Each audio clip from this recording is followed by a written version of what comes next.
Hey. NorCal puts in slick black Cadillac. What does that mean? Is that Quiet Riot? Slick black Cadillac. Is that what we're talking about? Anyway, welcome aboard. Yes, we are definitely not antisocial. We are ready to rock. That's a song from Anthrax, just in case, for those of you that just don't follow it. But anyway, I get it if you don't follow Anthrax. Good morning, boys and girls. We're sorry we're late here on the program. I mean, we're really not late, but we are late because I like to start at 11 a.m. But, hey, it is what it is. It happens, but we're ready to rock. We got a lot of things to talk about today, and we'll have some fun here on the program. NorCal says, hell yeah, when I threw a little slick black Cadillac.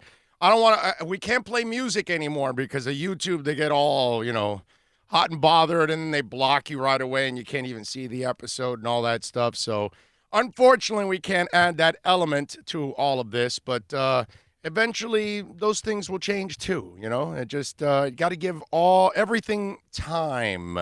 We're only in our 6th month of all of this.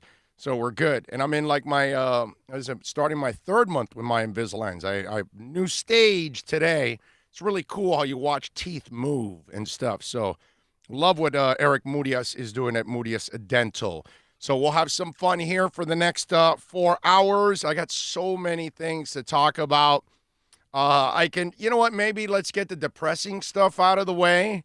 And that's the Florida Panthers, which, listen, man, I love the Panthers. I support the crap out of the Panthers. We'll talk Panthers. David Dwork is going to join us at 1:30 to talk Panthers today on the program. Last night was just more of what has happened year in and year out. The faces change and all of that. Can I say something now? I mean, I'm usually ahead of the curve, right? And I told you a couple months ago that if this team fails, you got to break them up, which that's what you're going to have to do at the end of the year. Here's the other stage of this, shakeup of the roster that you're going to have to make. Because, look, let's just call it like we see it. This group is not good enough. This group is not tough enough. This group doesn't have the grit you need to get through. You have some core players you want to build around, but you don't have the right players around them. And I got to tell you something. He won several Stanley Cups, but Dale Talon has failed. I mean, really, there's no other way of calling it. Are we going to be honest here? Are we going to call things like we see it? Dale Talon has failed. And he's a great GM, and he did a great job in Chicago. He's not done a great job here. He didn't find the right guys. He signed a big-ass goaltender, and none of it's worked out. That falls on Dale Talon, man. The ownership group, they've done they're very, hey, what do you need? Okay, here's a check.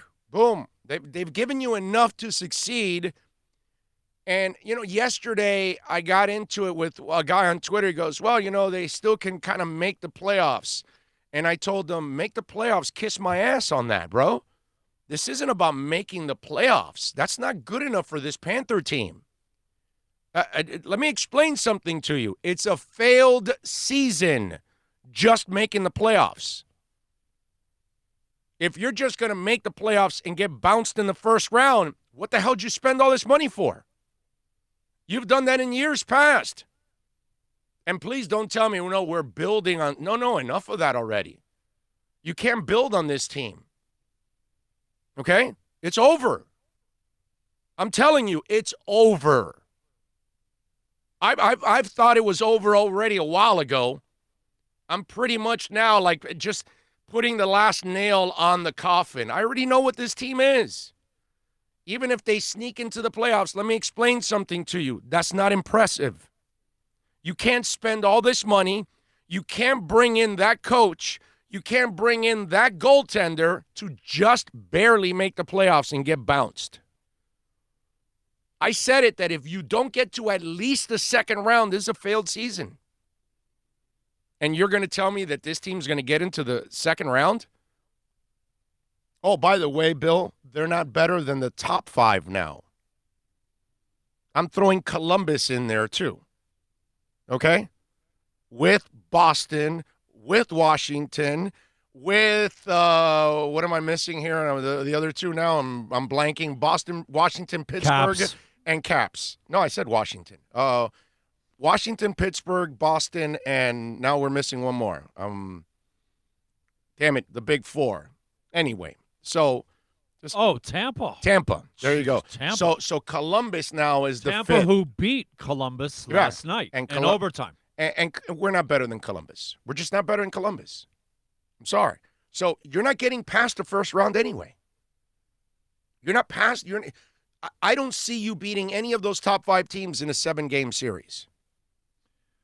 So this season is a huge failure for Dale Talon. Okay? Now the pressure must be put on Dale Talon now. You understand? Not the ownership group. Okay? I'm not even going to focus on the players already. The players that are underachieving, it's all Talon's fault.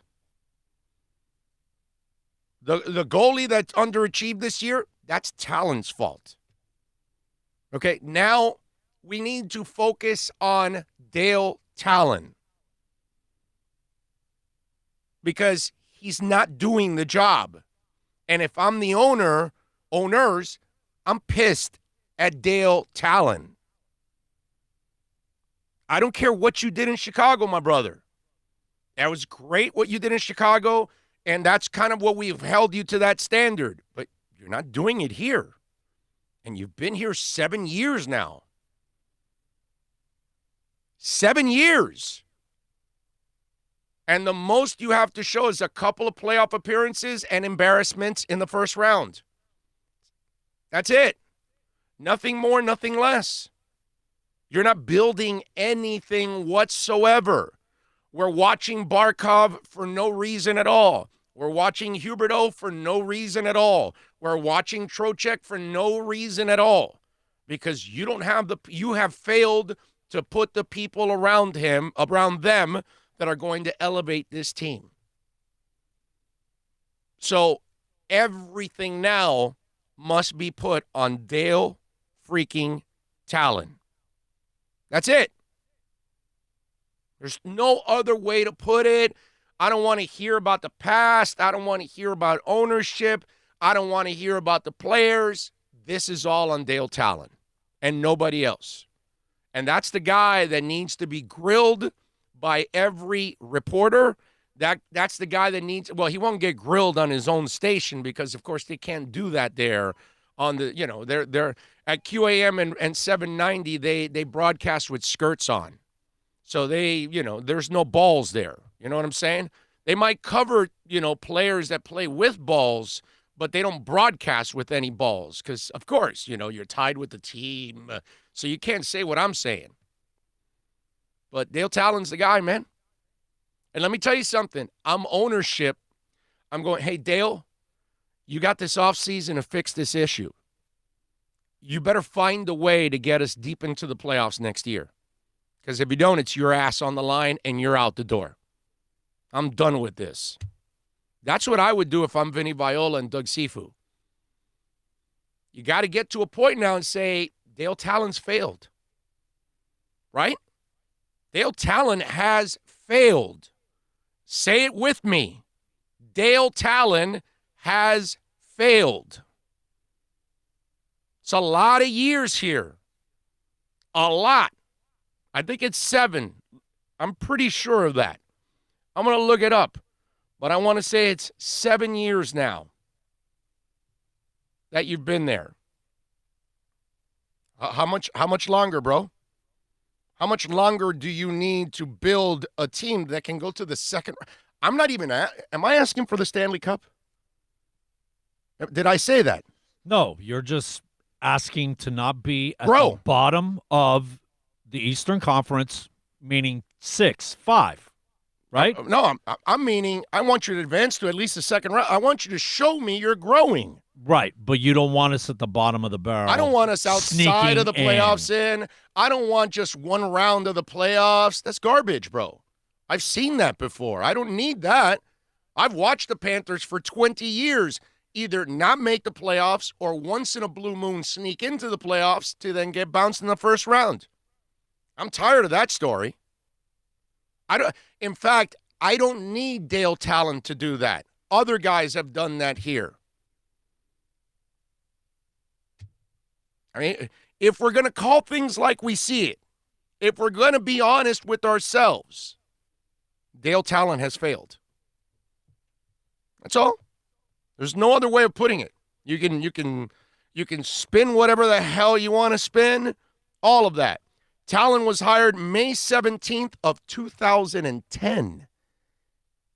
I'm wrong. I'm sorry. I apologize. The man's been here for a decade in a couple of months. 10 years for Dale Tallon. How much longer, man? How much longer for Dale Tallon? I'm serious. Dude, you're Doug Cifu. You're Vinny Viola.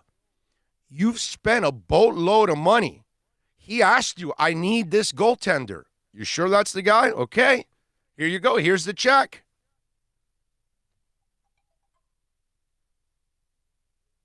You know, it gets to a point. I want hockey to succeed here, just like I've wanted soccer to succeed here.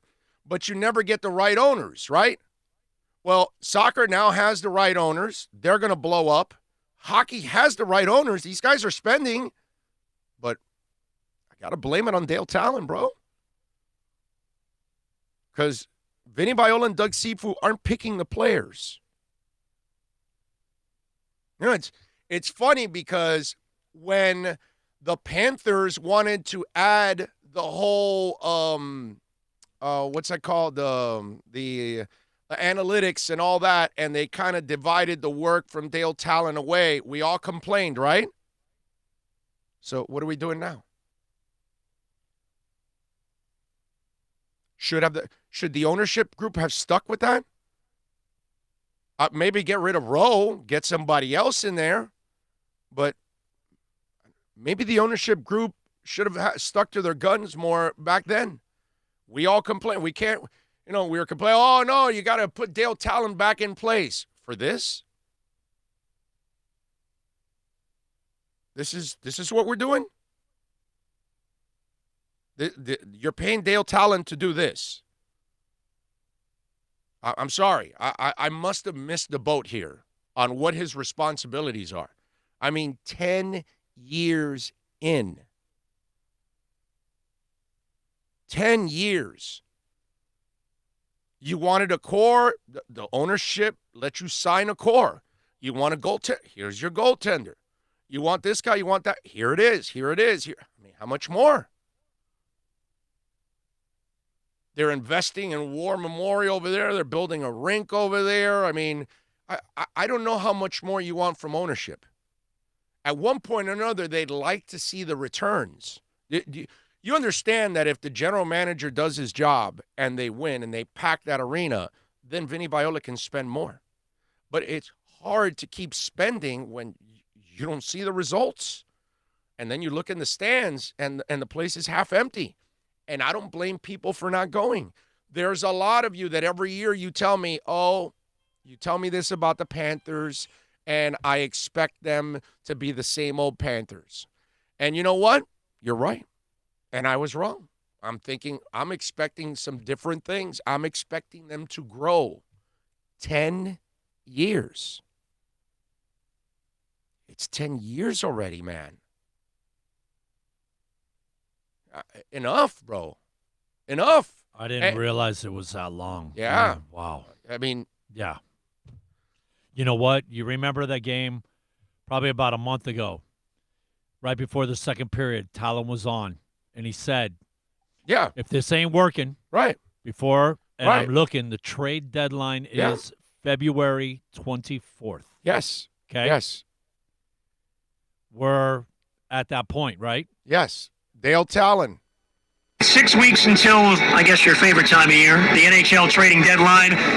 You've gone all in. Ownership has gone all in. You're a cap team. How feasible is it that you'll want to and can maybe get something done before the trade deadline? Well, we're always looking to get better. And, if some of these guys don't get more consistent in their play, well, they won't be here. As simple as that. But, we're always looking to get better every day. And just a matter of what type of player and, what the situation is and where we're at as far as the playoff situation. So there are a lot of things can go on here in the next 6 to 8 weeks. And we got to keep our eye on it and make sure that, our staff's coming in, our pro scouts are coming in next week, our amateur guys are coming in the following week. So we're a lot of preparation getting ready for those particular situations, the trade deadline, the draft, and everything we do on a regular basis is try to improve. Can we trade Dale Talon? Huh? Is Dale Talon on the trading block? I mean, think about how moronic what I'm even saying is about even giving him one more year. Really. Even ownership group. I don't know. I think he deserves to get fired. I really do. We got to get past this whole thing of, whoa, he built this in Chicago. He hasn't built anything here, bro. Who cares what you did in Chicago? It was kind of like Jimmy Johnson telling me we're going to be special. Okay, I'm waiting. I'm waiting, Jimmy. We're going to be special. Okay? Let me see it. What happened? Yeah, I know you won a couple titles in Dallas. I get that. What are you doing for me, bro? What are you doing for me? Dale Talon, you built whatever you built in Chicago. Great, bro. You won those Stanley Cups. That's fantastic. How many more times are we going to hang on that? 10 more years? 10 years, man. The guy's been here 10 years. I'm watching that last night. I'm like, I watched the game. And I'm sitting there with my wife, and she goes, "What are you going to do?" I go, I'm going to probably put on the Panthers and be depressed.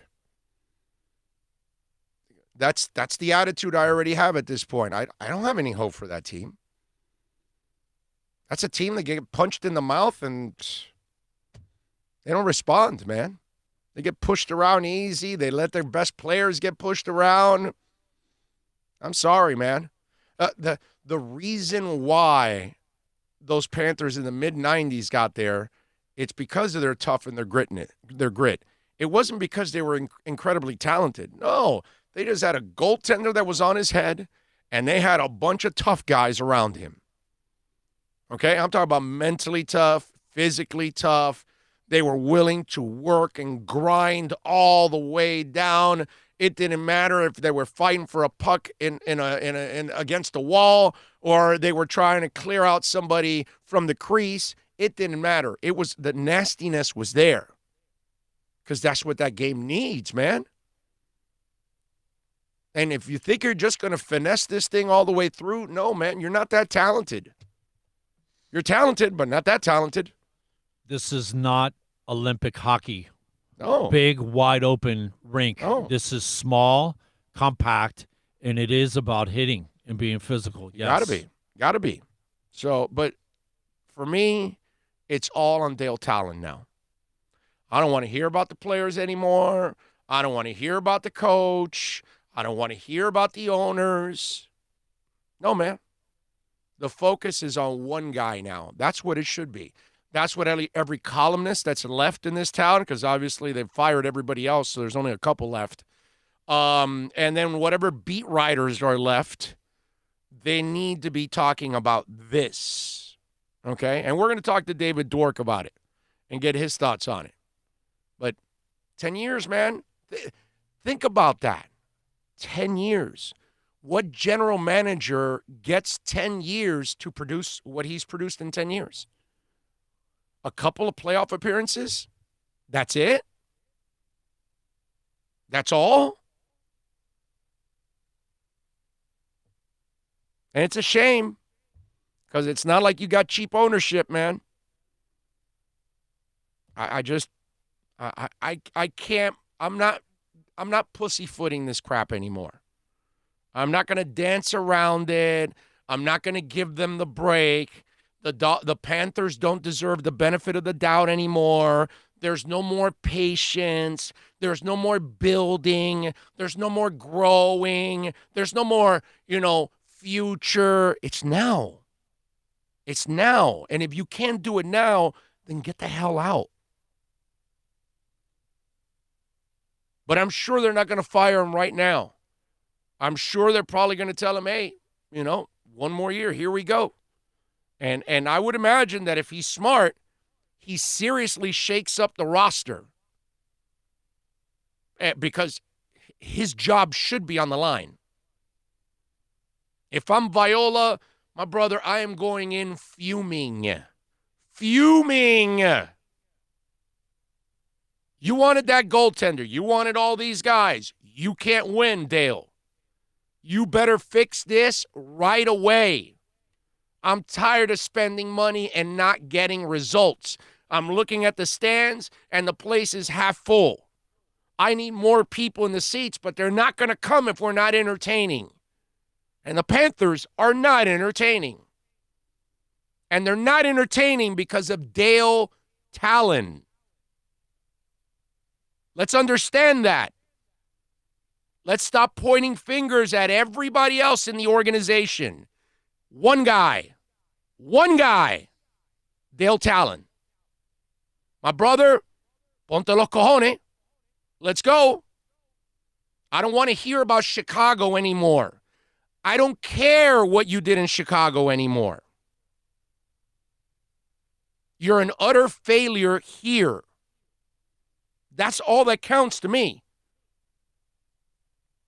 I'm born in Belle Glade, raised in South Florida. Okay? I'm a South Florida guy. I'm a hometown guy. I only care about my Canes. I only care about my Dolphins, my Heat, my Inter Miami, my Panthers, my Marlins, FIU football, FAU football. You understand that? Our USL soccer team, I forgot the name of it now, Miami FC, Miami United. Anything local, that's me. Hell, the closest thing for XFL is Tampa. That's your team. Yeah, exactly. Exactly. And by the way, ladies basketball with the Canes, obviously. Okay? Got a love for the Lady Canes. Always. I'm a hometown guy, man. I don't care about what you did somewhere else. That doesn't matter to me, man. They hired you to help my team win. I don't care about the past anymore. The past is, that's old already, dude. I mean, that's old. That's a long-ass time ago. So, Dale Tallon, get your ass in gear. Fix this problem, or Vinny Viola, Doug Sifu, can his ass.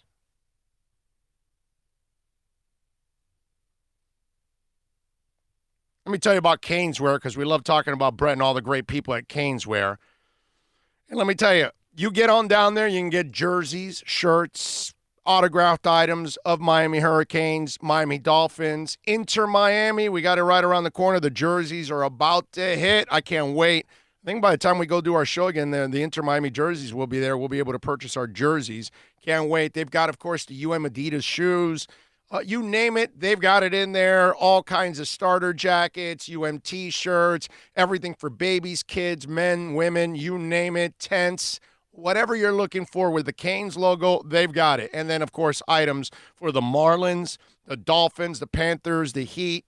Go on down there. It's 2511 South University Drive in Davie. Make sure you tell them that Big O sent you. They'll take care of you. Caneswear, Miami Fanwear, that's the spot where fans like me shop. Plus tax, tech title. It includes $8.99 dealer fee on approved credit offers and 11/10/19. Over 1,500 Toyotas are on the ground, and truckloads of new 2020 Toyotas just keep on coming. To eliminate all 2019 models, Toyota of Hollywood is holding the ultimate 2019 model year changeover event. Make us an offer, any offer, and you can buy a Toyota at up to 50% less than their original MSRP when new and used. 50% less. A pre-owned 2019 RAV4, not $30,000, $19,775. A pre-owned 2019 Camry LE, not $26,000, $17,775. A pre-owned 2019 Corolla LE, not $22,000, $12,775. Pay up to 50% less at Toyota of Hollywood, the #1 volume Toyota dealer, based on total retail sales of new Toyotas in the Southeast region for 2014 to 2018 per SET, on 441 between Hollywood Boulevard and Sheridan Street. Open till midnight. Thinking about buying or refinancing a home? Act now. Home values are ticking up. Don't put off making a move any longer. Call Michael Kodzie now at Choice Mortgage Bank, 561-441-2730, while mortgage interest rates are still at historical lows. Call now to get pre-approved and buy your dream home. If you're currently paying over $800 a month for rent, call 561-441-2730 now before interest rates go up. Down payments as low as 3.5%. Veterans may qualify for no money down. If you own a home, but you're upside down, Michael Kodzie can help. If you're being denied by your bank or your loan process is taking too long, call 561-441-2730. Act now while fixed rates are still under 3.5%. Offices in Boca and Boynton Beach. Rates and terms subject to change daily without notice. Equal housing lender. NMLS 122081. No one expects to get into a crash, but I expect you to go to accidentlawfirm.com if you do. Make sure when hiring a driver, you go through a rideshare app so that you can be covered by the insurance, which can be up to $1 million whether you're a passenger or a driver. In other words, don't try to save a few bucks by paying cash instead of going through the app. I'm attorney Bobby Nunez from Nunez Law in Miami, and we're here to help you through the process. Go to accidentlawfirm.com for a free consultation from me, Bobby Nunez. That's accidentlawfirm.com. America's safest and best-selling compact luxury SUV is at Acura of Pembroke Pines, and this is how we do it. RDX, $339 a month at Acura of Pembroke Pines, the #1 volume Acura dealer. Metallica, headlining the Welcome to Rockville Music Festival. 2 different nights, 2 different sets. Go to welcometorockvillefestival.com for all information. Get your tickets on sale right now.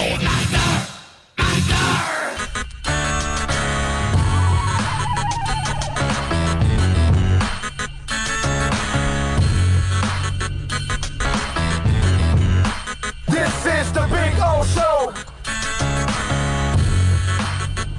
This is the Big O Show. This is the Big O Show.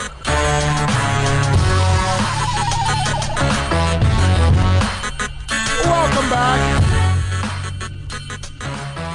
We take it till about 3. We got a loaded show for you today. A lot of personal talk in the first couple of hours, and then we'll have the second half of the show, a lot of interviews. Obviously, it's Tuesday, so Manny Navarro's going to stop by for our Caneswear Miami Hurricanes report at 1 o'clock.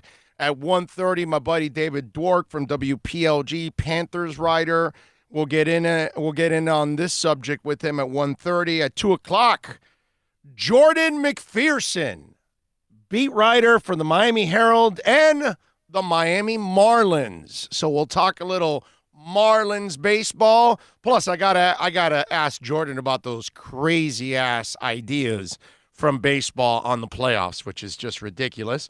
Andy Behrens is going to stop by at 2:30 like he does every week for his fantasy basketball report, normally on Mondays, but he was traveling yesterday, so we had to push it back. So today we got several interviews in the second half of the show covering all kinds of subjects as we cover hockey, we cover Canes, we cover baseball, and we cover fantasy basketball. I think we talk about everything here on the program, which is pretty cool. So if you want to get in on the accidentlawfirm.com text line, it's really simple, 786 786-322-1105. That's 786-322-1105. Of course, you can chime in on YouTube.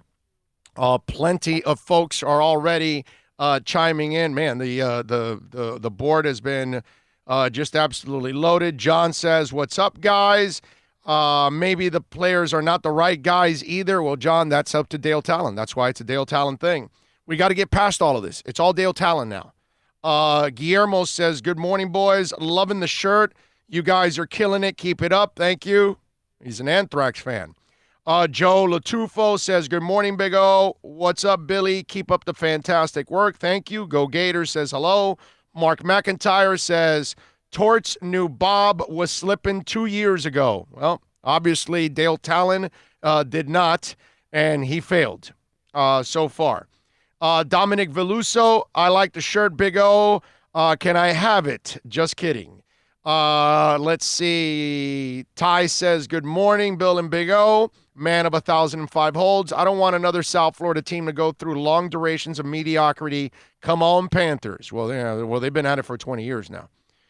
Let's see. What else do we have here? Peter says, "Big O, I'm going to New York in April. Going to see the Knicks in the Heat at MSG. Can you upgrade my seats?" Yeah, sure. Let's see. You hold your breath and wait, and we'll do it. Let's see. What else do we have here? Michael says, "Big O, what's up? Your draft needs?" Well, everything, bro. They need tackles. They need a guard. They need a center.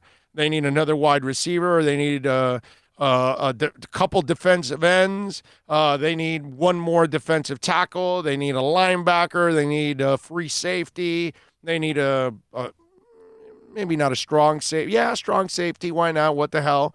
And definitely another corner or two. Is that enough for you? So, yeah, they got plenty of needs, my man. We'll have lots of fun talking about needs as the draft goes on, and then we'll have that information. Guillermo says, "Loving the passion." Thank you, sir. That's the only way we know how to do things here.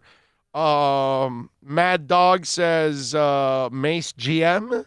So I guess he's saying, what's up to Ty? Alex says, "Here's a little Dolphins. What do you think of getting Michael Pierce from the Ravens? He will probably demand $8 million, a very solid guy. I don't know what he's going to add. Like I keep telling you, unless it's a young free agent, you don't invest long-term on anyone that's an older free agent. That's it. That's the way I would look at it. What time is Music Meltdown? You know, we haven't done that anymore. We can't do that right now anyways. Do you take calls for the fantasy segment? No. You send it in on Twitter. You send it in on the accidentlawfirm.com text line. Send in your questions at 786-322-1105. Post them on YouTube chat board. However you want to send in the question, I'll check out the 3 ways of you sending it in on a tweet, on the text, or on YouTube, and we will ask Andy Behrens your fantasy basketball question. Crowder's been a good player for a while. He just hasn't stuck around with one team. With the heart and tenacity, he has definitely the Heat's type of player. Yeah. Now, he's not going to score 20 points every night or anything. That's not who he is. Jay Crowder's that guy, for those of us that play, let's go back to fantasy basketball. For those of us that play fantasy basketball, Jay Crowder's the guy you pick up to kind of fill in for an injured guy or something like that. Or if a guy gets injured on his team and they're going to elevate him to starter and he's going to get starter minutes, he'll do enough all over the stat sheet that he'll score some points for you. But he's not a guy that you actually put as a frontline player. He's an exceptional complementary player because he's always going to defend. He's always going to rebound. He's going to help you move the ball around. He's a decent three-point shooter, but he's not the guy that you need to count on to carry your offense. You know who's a lot different kind of player but has that same disease is Draymond Green.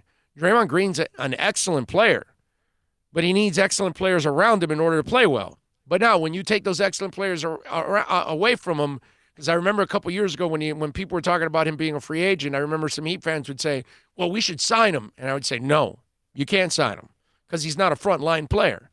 He's good when he's got other players around him so he can facilitate and set it up. But if you put him like your one or two guy and you need 20 points a night from him, you're screwed. You're not going to get that. And that's the same thing with Jay Crowder. If you put him in a position where you are demanding him to score every night, that's not his thing. Now, if you allow him to compliment, he's going to be outstanding. You're going to love him that way. Let's see. What else do we have? Oh, you left Highlight off your local sports speech. That's true. That's true. We still do like Highlight. Local Highlight. Miguel says Fitzmagic isn't young, and he isn't on a long-term deal. Didn't I tell you a 1 or 2 year deal? What is Fitzmagic on, young man? On a 2 year deal. He's on the final year of his deal. That's what I'm talking about. And that's a quarterback. That's only a stopgap guy. That's what I'm saying. If you get free agents, you only get guys for 1 or 2 years. Older guys. If you get a 25, 26, 27-year-old free agent that's off his rookie contract, sign his ass to a long-term deal. I love that. But older players, 1 or 2 years. And because you're only going to sign them to 1 or 2 years, what does that mean? You're not going to get quality free agents. You might find a couple solid, but not quality. Not stand out. Not elite. Those guys want 4 or 5 years, and they want millions up front. And when you're doing that with older players, you risk so much. It's not worth it. Listen, there's no need to hurry this process up. Some of you don't enjoy this process. You're just dying to get to the winning, which, of course, we all are.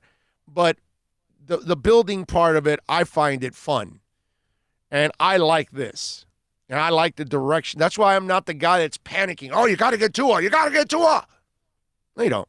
You got 14 picks, man. Load it up. Get the best players possible. Quarterback falls your way, take them. Not next year. That's fine. You're going to be able to take a quarterback anyway, but don't force the early ones. That's the way I look at it. There's no reason to force the Tua one when that's just going to be bad news. Let's see what else. Drubo says, love when you're in hand-ass mode, but you're calling it like you see it with the Panthers' leadership or lack thereof. This kind of stuff. All right. That's funny.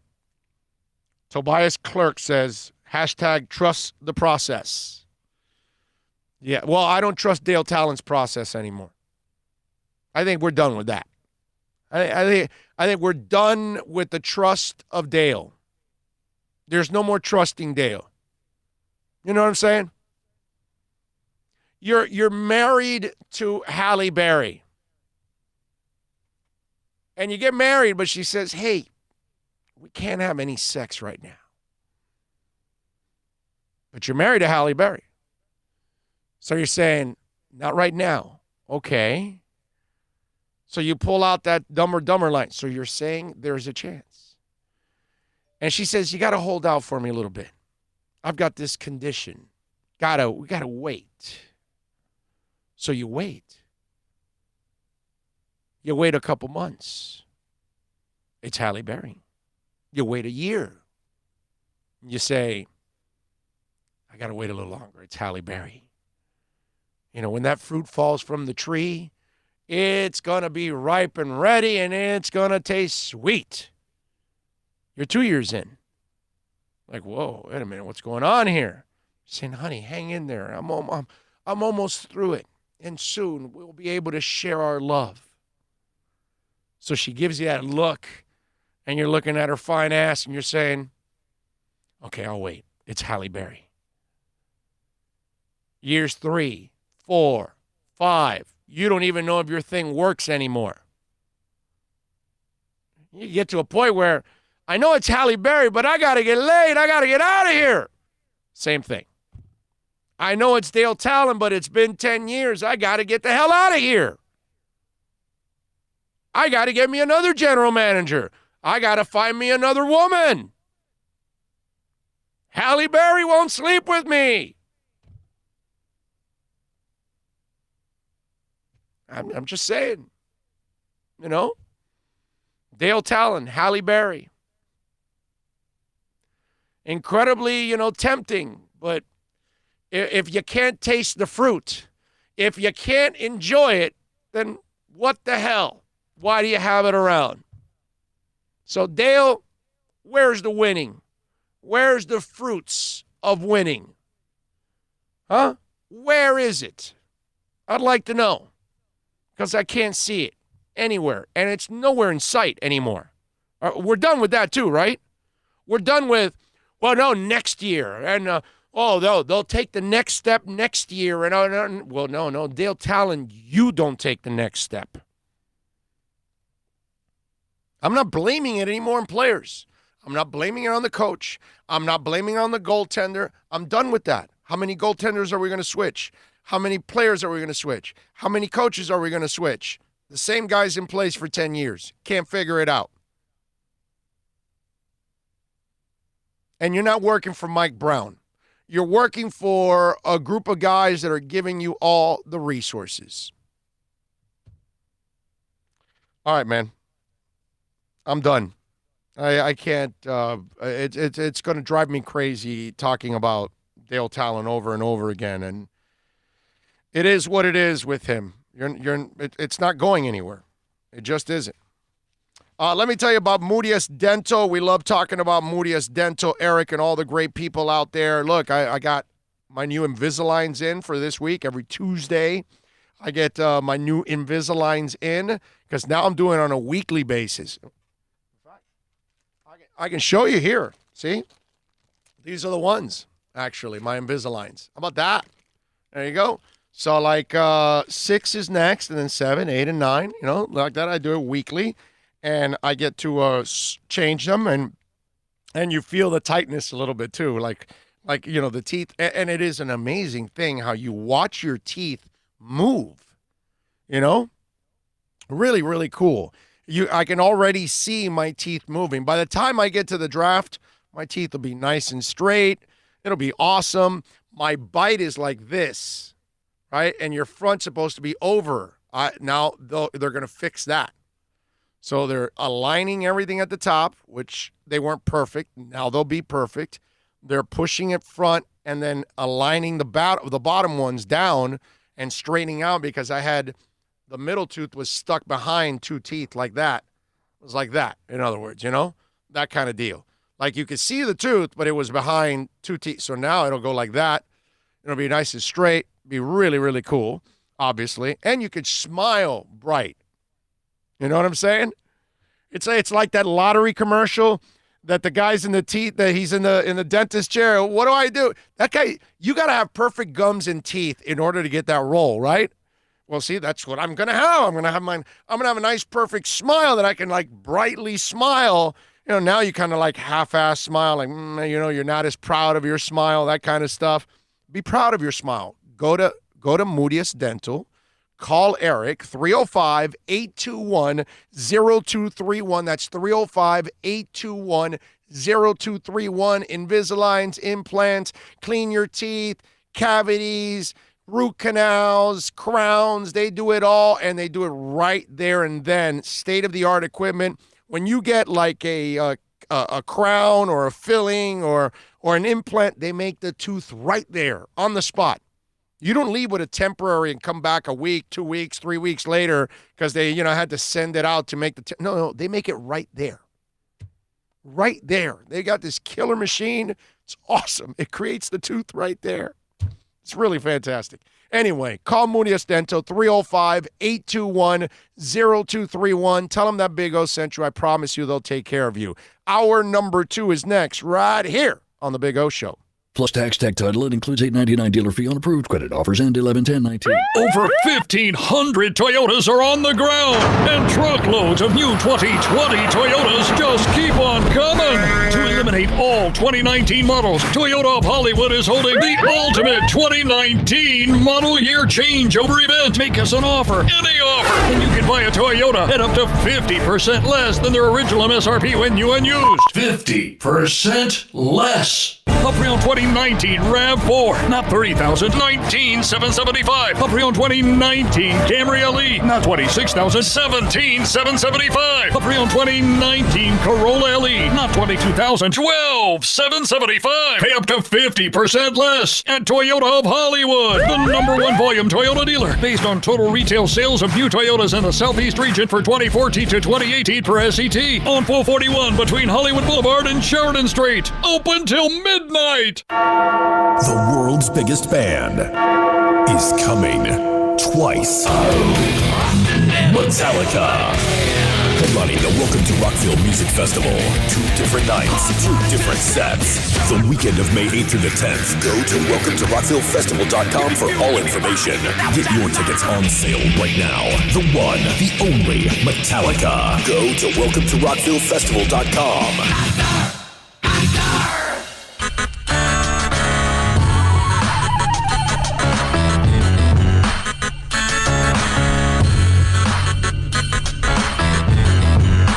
This is the Big O Show. This is the Big O Show. This is the Big O Show.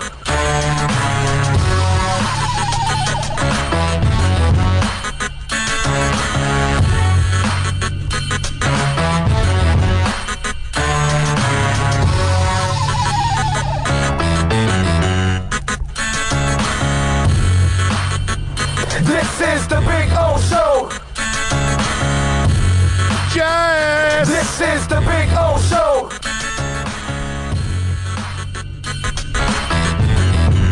So the Heat last night, they got it done against the Warriors. Come out to play. I should have that. I should have had that ready when I was going to talk about Warriors, right?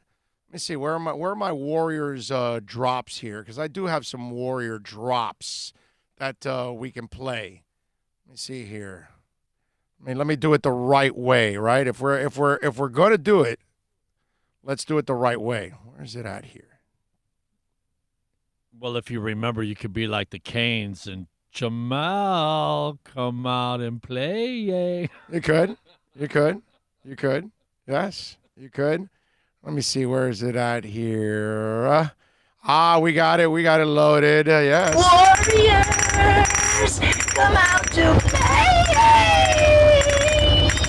Yes. Warriors, come out to play.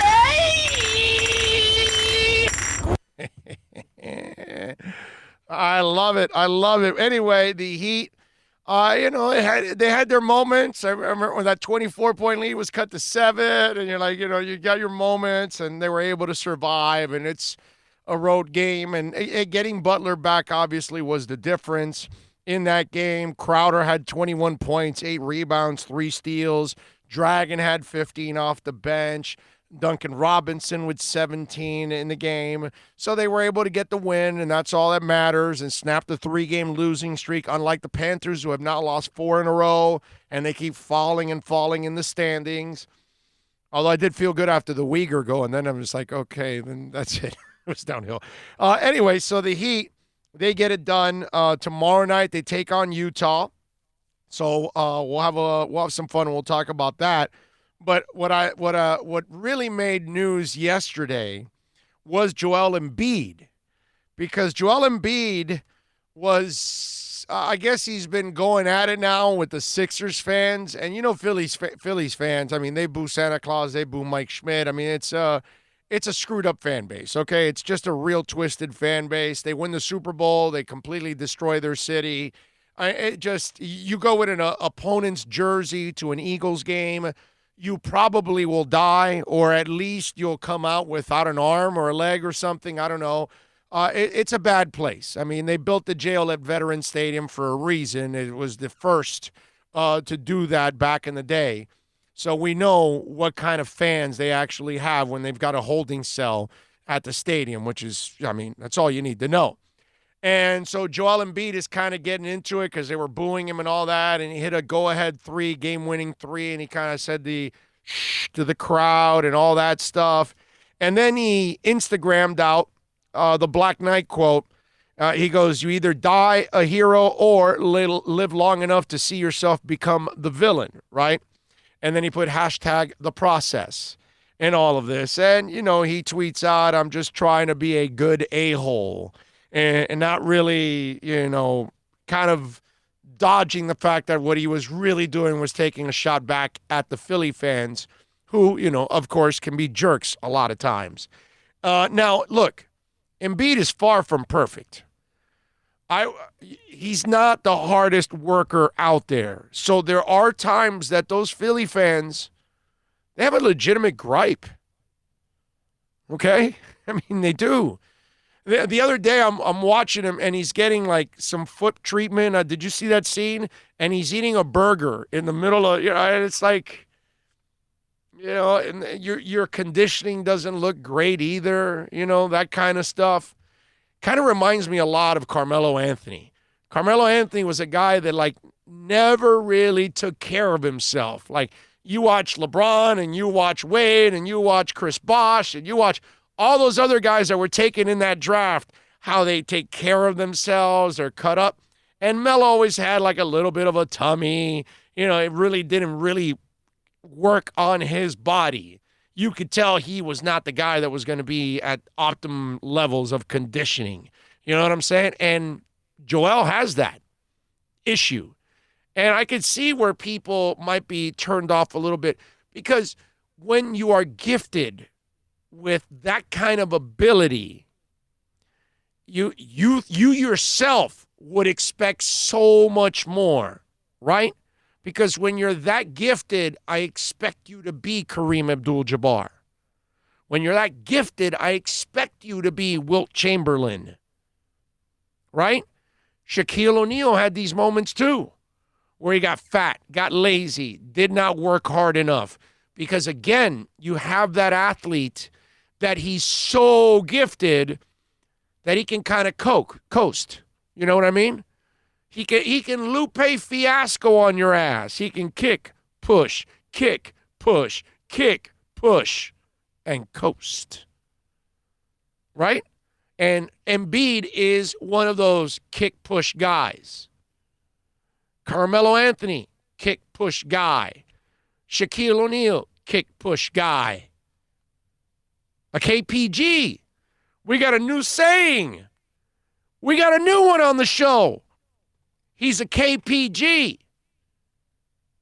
That's the definition of an extremely talented athlete who doesn't work hard in his craft, but can get by coasting because they're that gifted. A KPG. How about that? A kick-push guy. Who else is Whiteside. KPG, kick push guy. That's there you go. Super talented. The good Lord blessed you. You don't work hard enough, but you'll do enough because you can get by. So you're a KPG. How about that? We got a new one now for you. And so there's an exchange now, right? So he puts out, you either die a hero or live long enough to see yourself become the villain. Hashtag the process. Jimmy Butler responds, I know a place where villains are welcomed. Actually, he put villains are welcome. It would have been Jimmy welcomed, but that's all right. I know a place where villains are welcome. And then Embiid puts back, damn right, my brother. So Jimmy Butler, he is recruiting. He's tampering, but in a way that's completely indirect. You know what I'm saying? That you really can't, he could be, hey, I'm talking about Oz. I'm talking about heaven. I'm talking about, they accept villains everywhere. I didn't say Miami Heat. You didn't have to. So what do you think, Heat fans? Not that the Sixers are going to let him go because they got him under contract. They're going to sign him to a giant contract. And if they had to trade him, Miami would have to give up the entire team to trade for him. Then you got no team after that. It doesn't make it. It doesn't make it's Carmelo Denver. Remember, Melo wanted out of Denver, wanted to go to New York. He could have waited till the end of the year, signed as a free agent, go to the Knicks. No. I want my bird rights. You got to trade for me. So the Knicks traded all their players. And instead of him joining all those players the following season to have a really good team, he went to a team with no players because they traded them all to Denver. So Denver goes to the playoffs and the Knicks don't.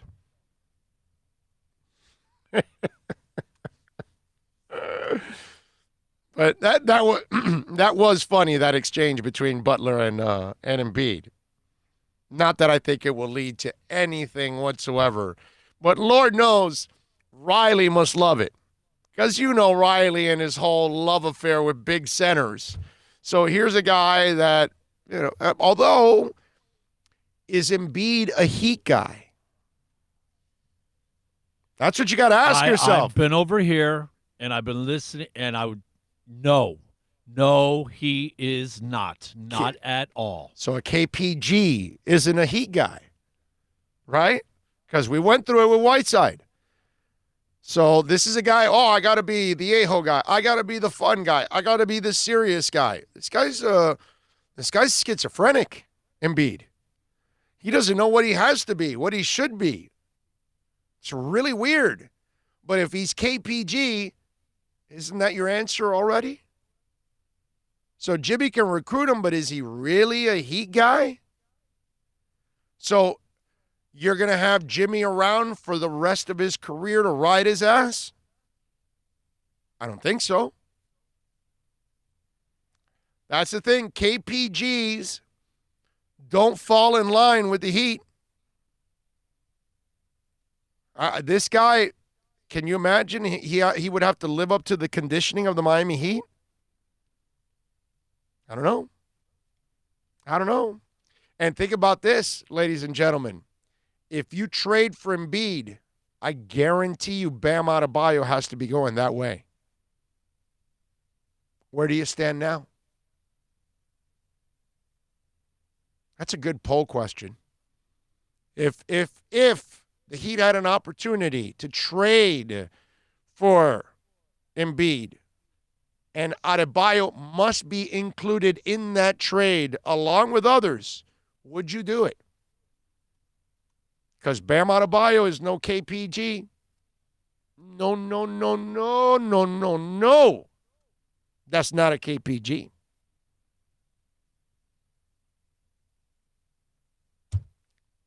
Check it out.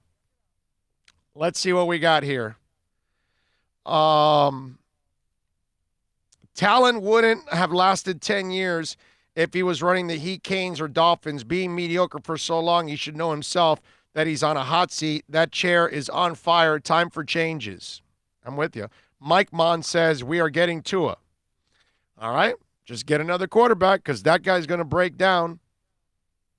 He says, you are going to be disappointed then?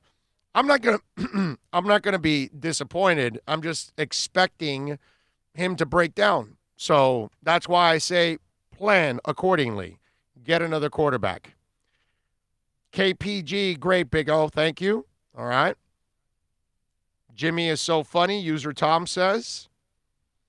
Let's see. Embiid, Bam, Butler, Robinson, none. It would be nasty. Yeah, but the problem is, user Tom, you screwed up there. You're not going to have that team. You got to give up a lot to trade for that guy. Bam would be included in that trade. It might be like Bam and Tyler Hero and a first-rounder. The one you have this year, you trade it during the draft. That's what would happen. You would have to trade Bam, Tyler, and the first-rounder to get Embiid.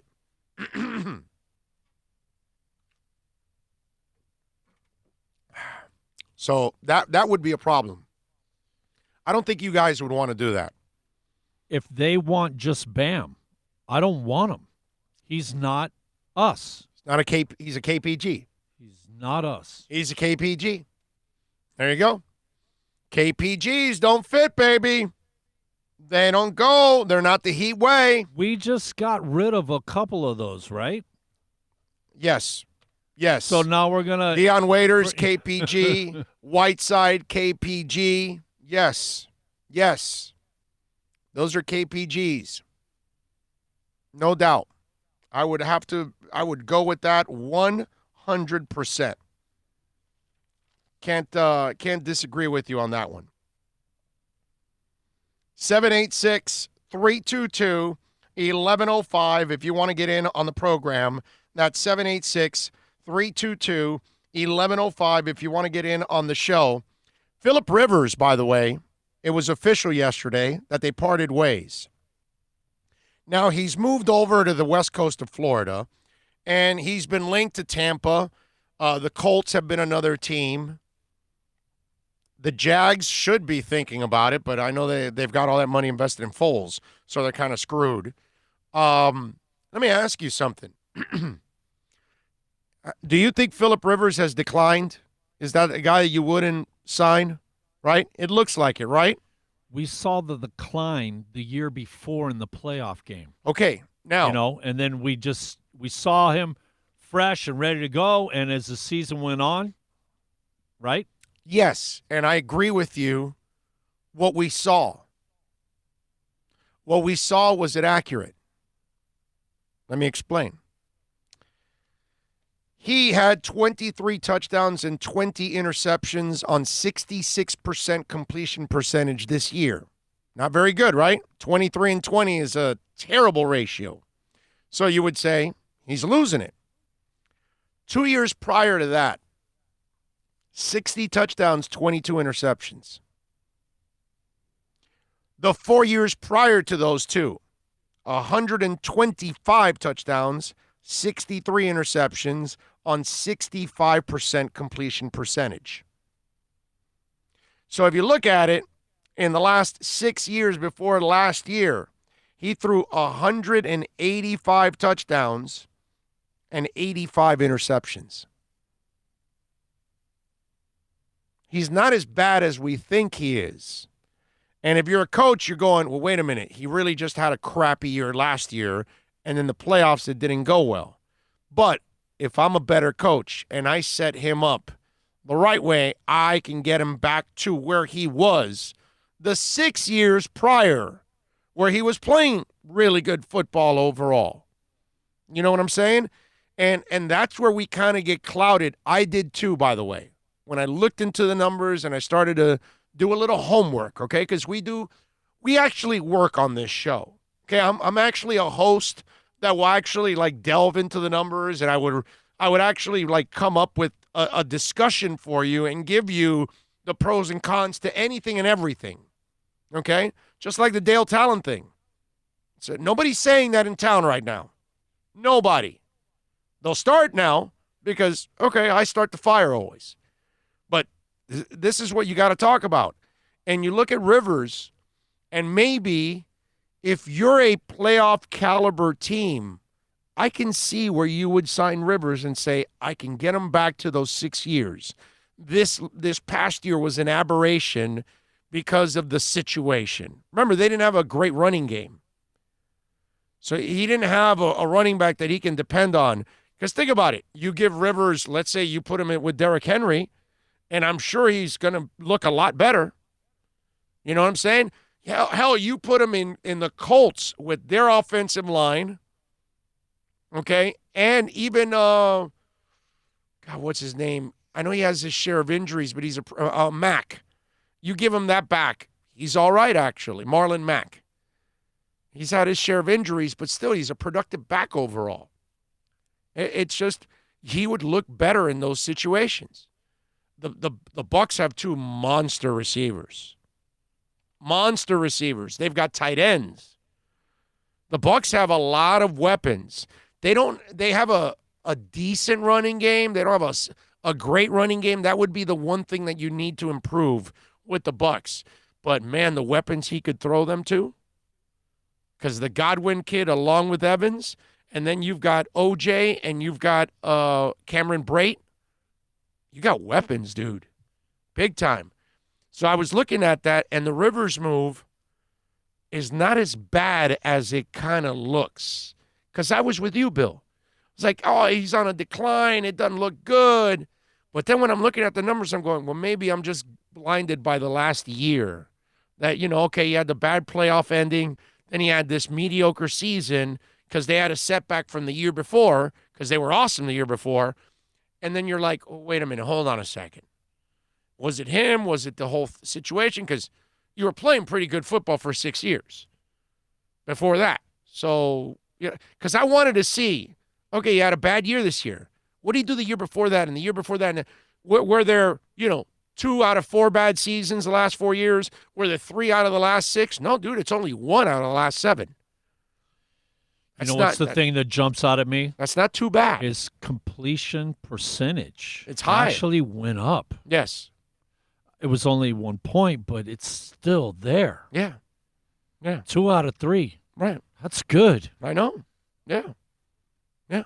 So when I started looking at the numbers, I'm like, maybe I can see why a coach would think, okay, no, this guy's not as bad as people think he is.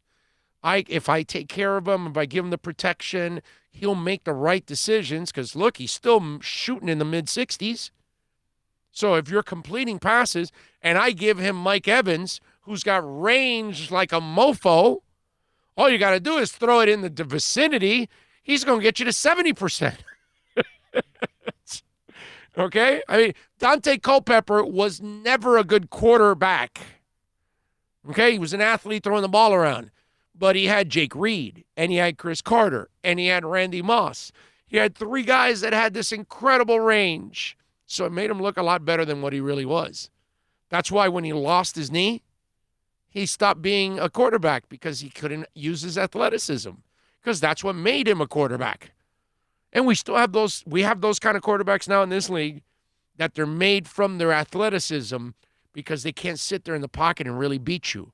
And when Culpepper lost his knee, he was done because he can't beat you from the pocket. Just like Vince Young, you figured him out. Don't let him run around. Put him in the pocket. You'll see that's what they'll do to Lamar next year. They'll find a way to keep him in the pocket more and more, and they'll force him into more mistakes because he's not a passer. That's all. It's pretty simple. It's, this league is pretty smart. They'll figure your ass out. And they'll know, okay, Lamar only throws a couple of routes, and he's got to use his legs. We got to make sure that we are good on those few routes that he throws, and let's keep him in the pocket, and things will change. That's what happened to Culpepper. He lost his knee, and he was done. RG3 lost his mobility, and he was done. It's a tough thing, man. When you got to learn to beat people from that pocket. And Rivers can still beat you from that pocket.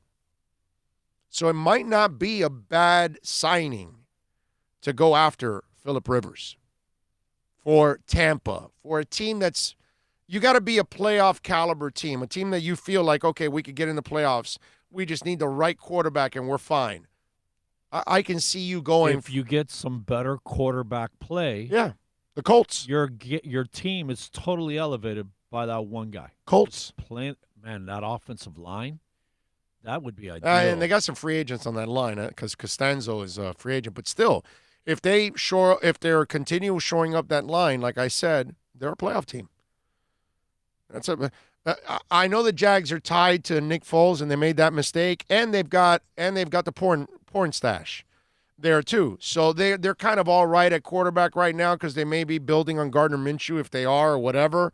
So I get it. But Tampa, the Colts, they kind of make a lot of sense going after Phillip Rivers. It's not really a bad thing for them to actually do it. Hell, I'm surprised the Raiders don't go after him. He's old enough for Gruden. You know what I mean? Because Gruden loves old players. And he's played in the division. Oh, he knows the division. The lay of the land. Yeah. That's a great call. That would be a real advantage. You don't have to teach him a damn thing. Like, he knows the division already. All you got to teach him is your verbiage, your offense, and he's smart enough. He'll figure that out. That's a veteran quarterback. But the Rivers move, I saw it and I want to look into it. It's not as bad as it looks for some teams out there that might be searching for a veteran quarterback. User Tom says, I was never on Tua's bandwagon, not just injuries F him up. He lost to the number one D, Clemson, in the championships. That's why I never liked him. Give me sunshine all day. Well, yeah, no, I would rather have Trevor too, in a heartbeat. I mean, this kid, I like Tua as a passer. I really do, because I think he's a passer. Okay? That to me is super important. That's why you see me that in the Josh Allens and the Lamar Jacksons and the Ryan Tannehills, and none of those guys ever convinced me because I don't see them as passers. Okay? That's the difference. So I like this kid too as a passer. I just don't think his body will hold up. Joe says Embiid is soft as hell. Rivers with the Titans and Henry carrying the load. Rivers will definitely make the throws. Tannehill couldn't. That would be a good fit. Yeah, sneak attack. I'm with you, man. No doubt. Big O, Rivers is a turnover machine, though. Dude, I just read you the stats. My man, listen, pay attention. He's not a turnover machine. He did good the last 6 years. I guess you did not listen? Okay. He had 23-20 this year. He was a turnover machine this year, yes. But overall, he's not. 2 years prior to that, it was 60 touchdowns and 22 interceptions. That's really good. And then 4 years prior to that was 125 touchdowns, 63 interceptions. So that's 2-1. That's good. And also 65% completion percentage, which you want between 65 and 70. That's where your elite quarterbacks are. They need to be over 65. I shouldn't say 65 to 70 because Drew Brees, it's like a 78 or something. I don't know, it's something crazy, but you know what I'm saying. And that's why I told you he's not really the turnover. I thought the same thing. I'm trying to enlighten you because I actually went and did the work. Most of us don't do the work. We don't actually go bother to read and study up and, okay, let's see what the real story is. And yeah, he sucked this year. That doesn't mean he sucks overall. Because if you had 6 really good years before that, then maybe that was just the aberration. Now, maybe he is a turnover machine from here on out. That's the chance you'll have to take. But if you look at the overall numbers, the 6 years prior to this year, he was fine, man. He was really good. And it's not like in the last 6 years before this year, it was 6 years that the Chargers were elite or something like that. They were pretty bad at times, and he was still playing good football. So it's not as bad as people make it out to be, actually. Let's see. Ty from the Bronx, Big O. Talon will clean house on draft night. Coach Q was the best hire ever for the Panthers. You'll see, Big O and Bill. Well, got to prove it, bro. Prove it. That's all. All I know is Dale Talon has not proven it for 10 years. He has failed now. That's what he is now. He's a failure. There's no other way to put it. You can never make a case that Dale Talon is successful. That's all. All right, let's take a quick break. We'll come back on the other side. Remember, at 1 o'clock, Manny Navarro is going to join us with our Caneswear Miami Hurricanes report. Let's take a quick break. Back with more right here on The Big O Show. America's safest and best-selling compact luxury SUV is at Acura of Pembroke Pines, and this is how we do it. RDX, $339 a month at Acura of Pembroke Pines, the #1 volume Acura dealer. No one expects to get into a crash, but I expect you to go to accidentlawfirm.com if you do. Make sure when hiring a driver, you go through a rideshare app so that you can be covered by the insurance, which can be up to $1 million whether you're a passenger or a driver. In other words, don't try to save a few bucks by paying cash instead of going through the app. I'm attorney Bobby Nunez from Nunez Law in Miami, and we're here to help you through the process. Go to accidentlawfirm.com for a free consultation from me, Bobby Nunez. That's accidentlawfirm.com. Thinking about buying or refinancing a home? Act now. Home values are ticking up. Don't put off making a move any longer. Call Michael Kodsey now at Choice Mortgage Bank, 561-441-2730, while mortgage interest rates are still at historical lows. Call now to get pre-approved and buy your dream home. If you're currently paying over $800 a month for rent, call 561-441-2730 now before interest rates go up. Down payments as low as 3.5%. Veterans may qualify for no money down. If you own a home, but you're upside down, Michael Kodsey can help. If you're being denied by your bank or your loan process is taking too long, call 561-441-2730. Act now while fixed rates are still under 3.5%. Offices in Boca and Boynton Beach. Rates and terms subject to change daily without notice. Equal housing lender. NMLS 122081. No one expects to get into a crash, but I expect you to go to accidentlawfirm.com if you do. Make sure when hiring a driver, you go through a rideshare app so that you can be covered by the insurance, which can be up to $1 million whether you're a passenger or a driver. In other words, don't try to save a few bucks by paying cash instead of going through the app. I'm attorney Bobby Nunez from Nunez Law in Miami, and we're here to help you through the process. Go to accidentlawfirm.com for a free consultation from me, Bobby Nunez. That's accidentlawfirm.com. Plus tax, tech title. It includes $8.99 dealer fee on approved credit offers and 11/10/19. Over 1,500 Toyotas are on the ground, and truckloads of new 2020 Toyotas just keep on coming. To eliminate all 2019 models, Toyota of Hollywood is holding the ultimate 2019 model year changeover event. Make us an offer, any offer, and you can buy a Toyota at up to 50% less than their original MSRP when new and used. 50% less. A pre-owned 2019 RAV4, not $30,000, $19,775. A pre-owned 2019 Camry LE, not $26,000, $17,775. A pre-owned 2019 Corolla LE, not $22,000, $12,775. Pay up to 50% less at Toyota of Hollywood, the #1 volume Toyota dealer, based on total retail sales of new Toyotas in the Southeast region for 2014 to 2018 per SET, on 441 between Hollywood Boulevard and Sheridan Street. Open till midnight. The world's biggest band is coming twice. Metallica. Headlining the Welcome to Rockville Music Festival. 2 different nights, 2 different sets. The weekend of May 8th through the 10th. Go to welcometorockvillefestival.com for all information. Get your tickets on sale right now. The one, the only Metallica. Go to welcometorockvillefestival.com.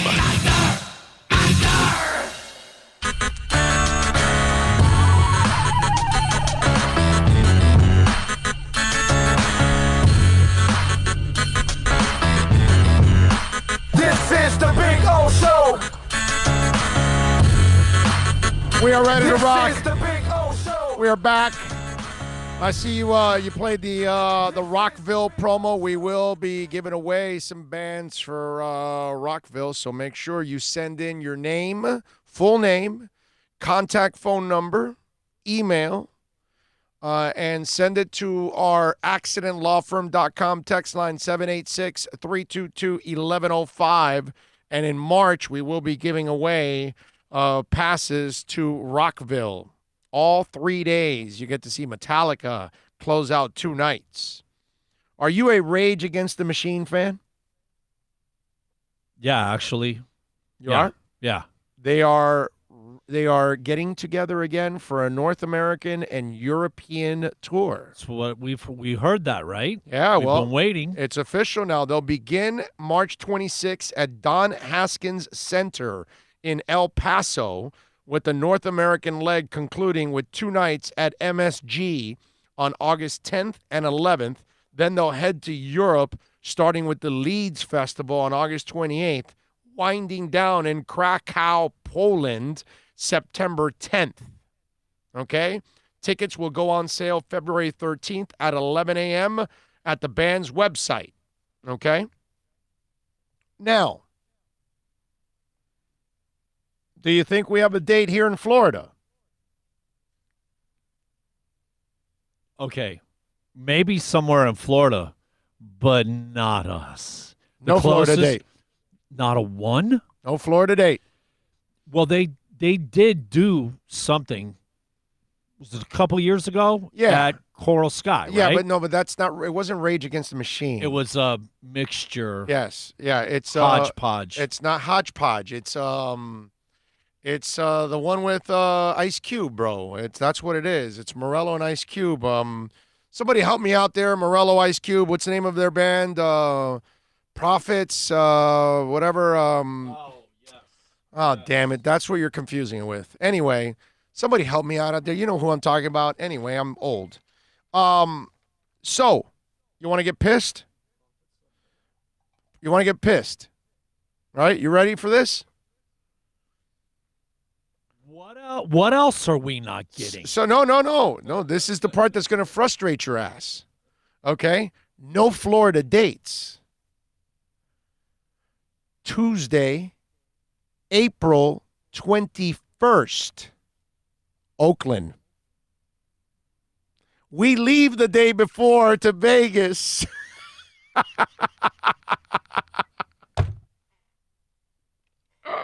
Because I know Greeper's going to reach out to me and go, hey, you know Rage, I don't know if he saw it last night, but Rage is in Oakland 2 days after we see Pearl Jam. So do we stay there?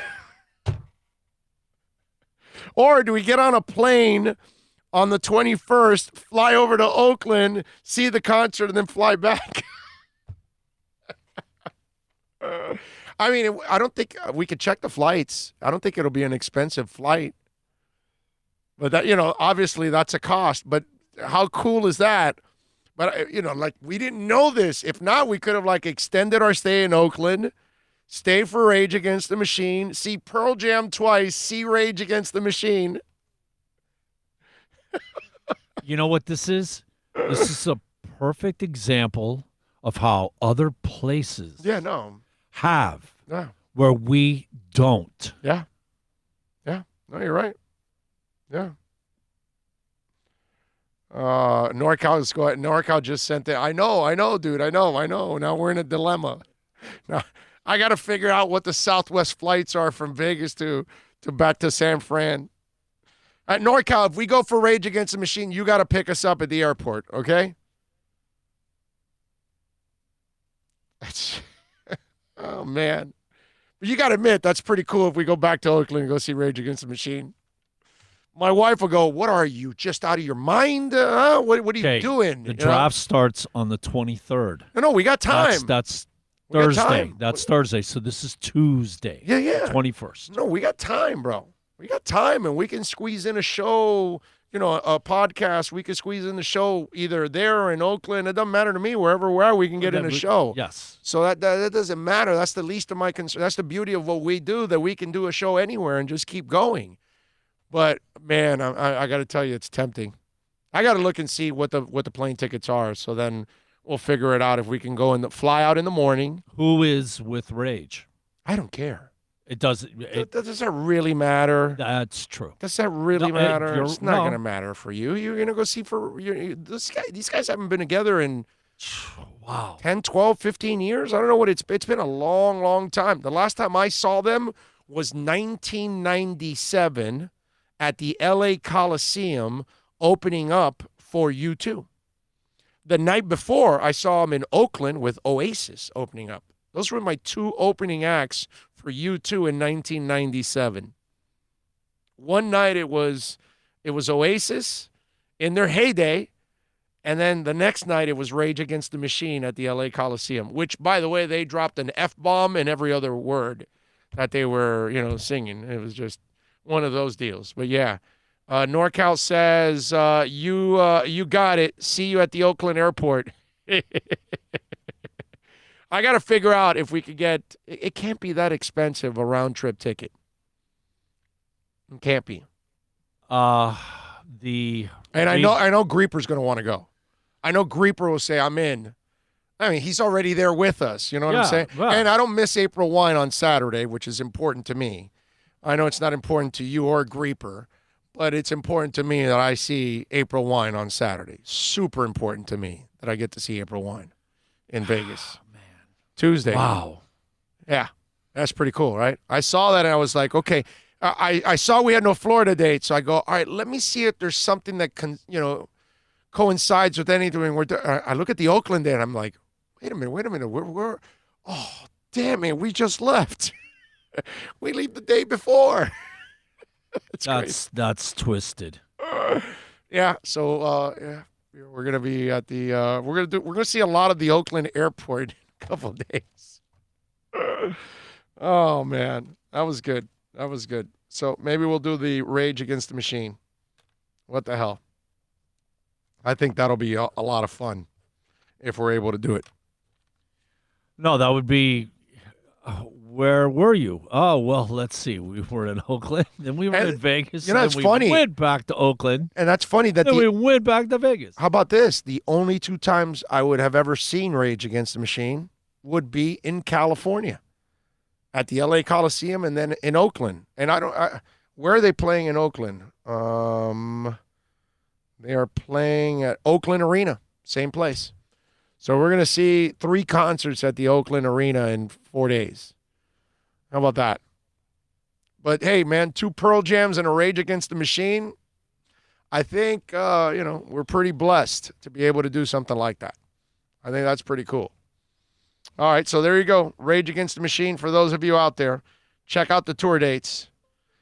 As it relates to Tua, says Sharif West, I cannot say he will run full speed or throw on that ball joint in his hip with force.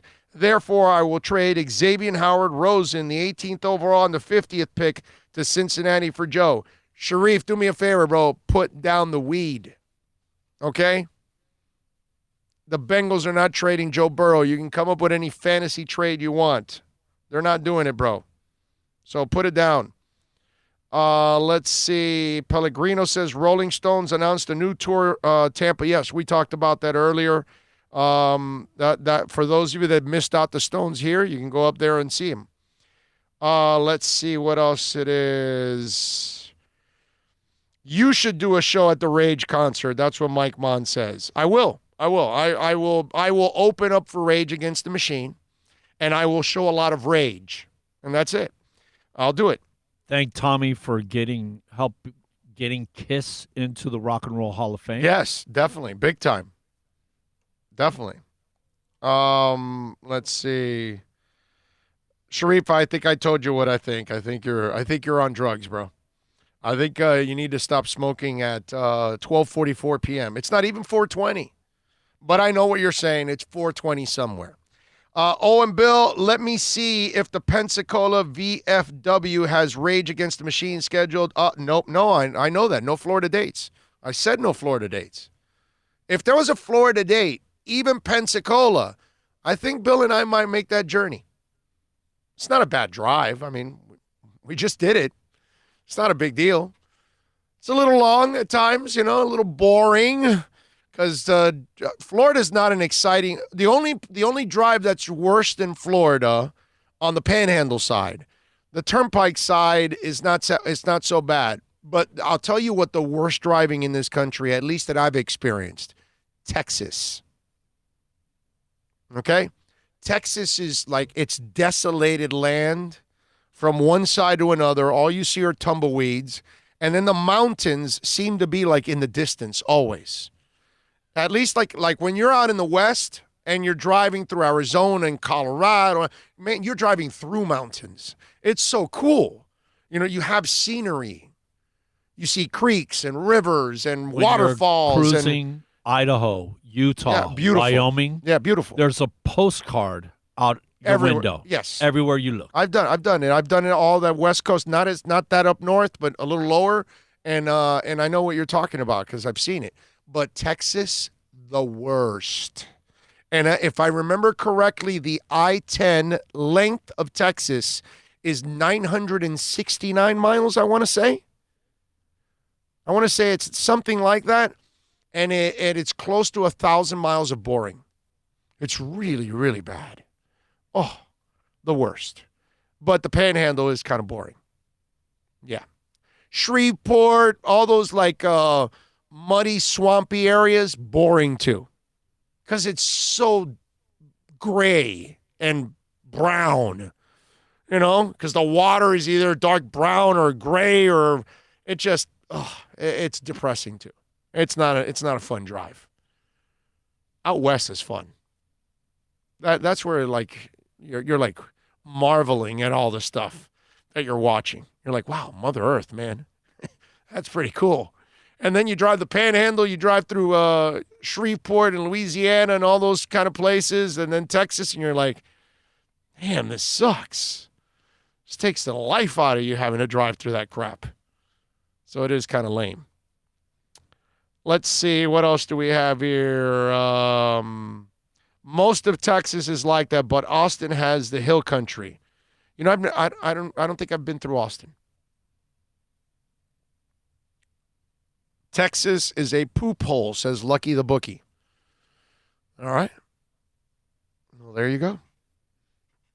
And we did enough poop talk yesterday when we were talking about San Francisco. You guys were whipping out all that poop talk yesterday, which I had no idea it was that bad with the poop talk at all. Did you see what do you know who Future is? The singer, the rapper? Well, there's a funny-ass story with Future, okay? Future now is telling the judge, is asking the judge to please take it easy on him for child support for his, are you ready, 8th baby mama.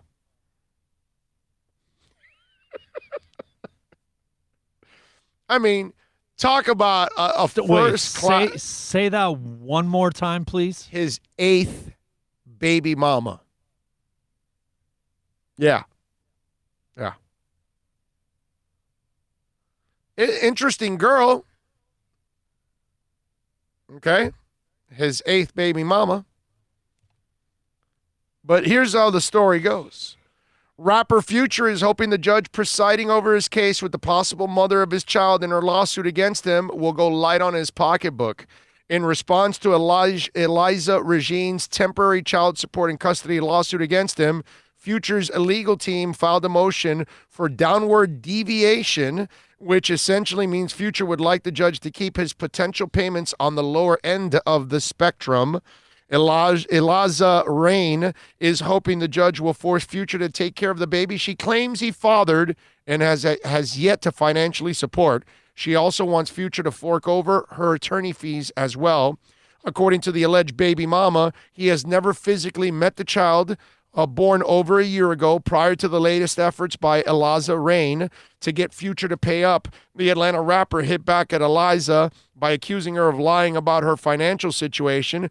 During the initial lawsuit, Future also asked the judge to order Eliza Rain to complete psychiatric evaluation as well as place a gag order to prevent her from speaking publicly about the proceedings. Thus far, there has yet to be any ruling for either party handed down by the judge. However, both Eliza Rain and Future have been asked for hearings to address their respective motions. My man has 8 baby mamas. Let me ask you something.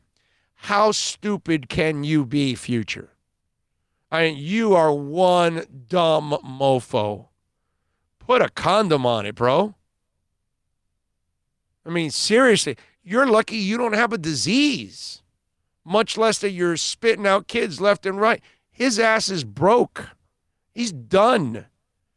Because he ain't that good that he's going to be making that. He's not Michael Jackson or something.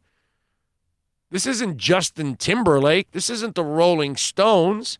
This guy isn't going to be making money for the rest of his life. This is going to be another broke-ass rapper. Another idiot that just didn't know how to take care of his money and his earnings. 8 baby mamas. Do you know how expensive that is? One's expensive. I've got one, and it's expensive. That's usually should be your limit. Just marry one woman, one baby mama, and it's over. One kid. We stopped the factory after one kid because it's expensive. I mean, 8 baby mamas because you got to pay for the kid and for her. So, and the judges always screw you over. They are going to, the woman always wins in this. And the guy's the one that's going to have to pay a lot of money. Because these kids live the kind of life that, he needs $25,000 a month to live. You're like, what the hell is that? Are you kidding? Most kids might get by with $1,000 a month. That's nuts. Okay? 8 baby mamas. I saw that story and it was like, wow. Okay. Dude. How about a little, I can't ask for intelligence, right? Because clearly Future has no intelligence whatsoever. That is just automatic right there on that one. When you're that dumb and you're sticking your pecker everywhere it goes and you're just spitting out kids, I don't think you're smart enough to understand that part. Let's see. One guy says, be honest, you stopped after one kid because it wasn't working anymore. Yeah, that's it. That's what it was. It stopped working right after the one kid. He got scared and said, I'm not doing it anymore. And so, it shriveled up and went away. You're right, Mike. Joe says, pure common sense. There is no common sense with those guys.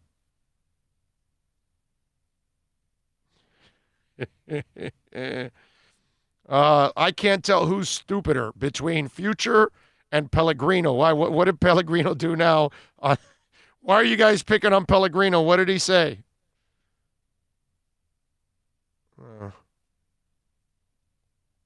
Well, too many on the chat board there. There's too much things for me to track. So I don't know what Pellegrino is. So apparently we've got now the listeners are picking on one of the listeners on the chat board. Well, we want love, okay? We want all love on the chat boards. We want no fighting there. Although they could be fighting in Jacksonville.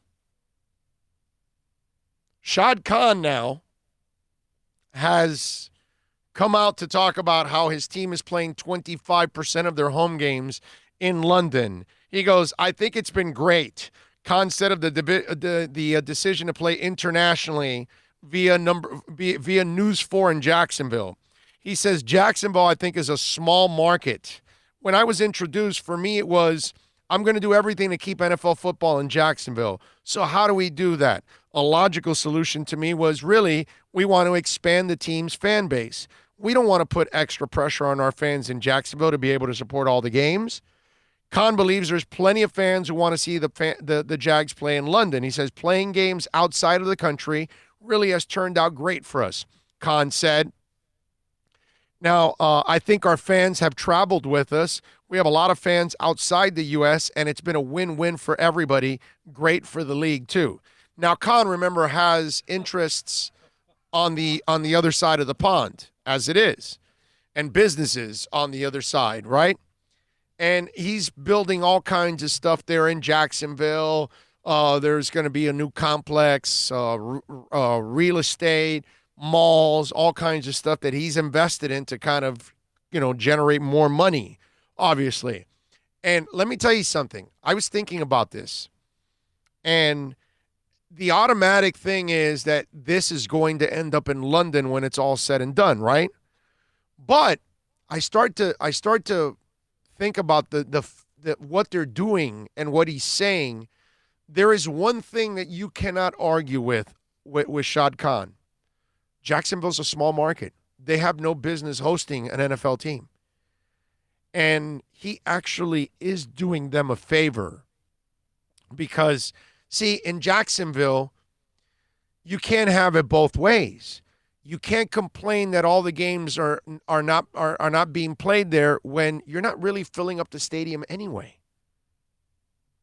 See, if you were packing the stadium and there was people on hold to watch the games, and people have to wait a couple of years because they're on some kind of a holding list or whatever, waiting list for tickets, and there was a serious demand, then I get it. But there is no demand. You don't sell out your games because you're not a major market. So maybe Shad Khan is actually right that the only way he can survive as an owner and profit as an owner is by doing this, because he picks up another fan base. He puts his sold-out games in London, because those 2 games will sell out, and they're going to make, top-of-the-line money there. You can't blame him, actually. And he has to build all this other stuff, a mall, a hotel, all this stuff, retail shops, all this, so he can actually generate more revenue, because he doesn't generate enough straight up from the community and the football team. Whether it's think about the advertising. How many big-time companies do you actually have there that are buying suites and taking care of that end of it? Not as many. You're not going to have as many deep-pocketed people living in Jacksonville like you will in South Florida. It's not even close. Because what we have from the Keys all the way up to the Palm Beaches, we got millionaires and billionaires that live all over the place here.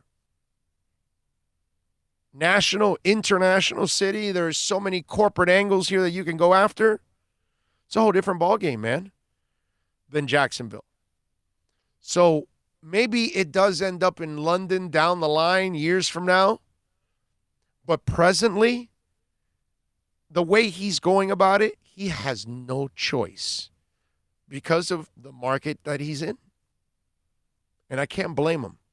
I really can't. And the people in Jacksonville cannot complain because, again, you have not created the kind of demand that he can sustain.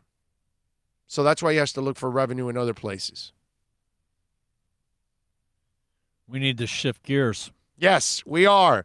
Time for our Caneswear Miami Hurricanes report with Manny Navarro.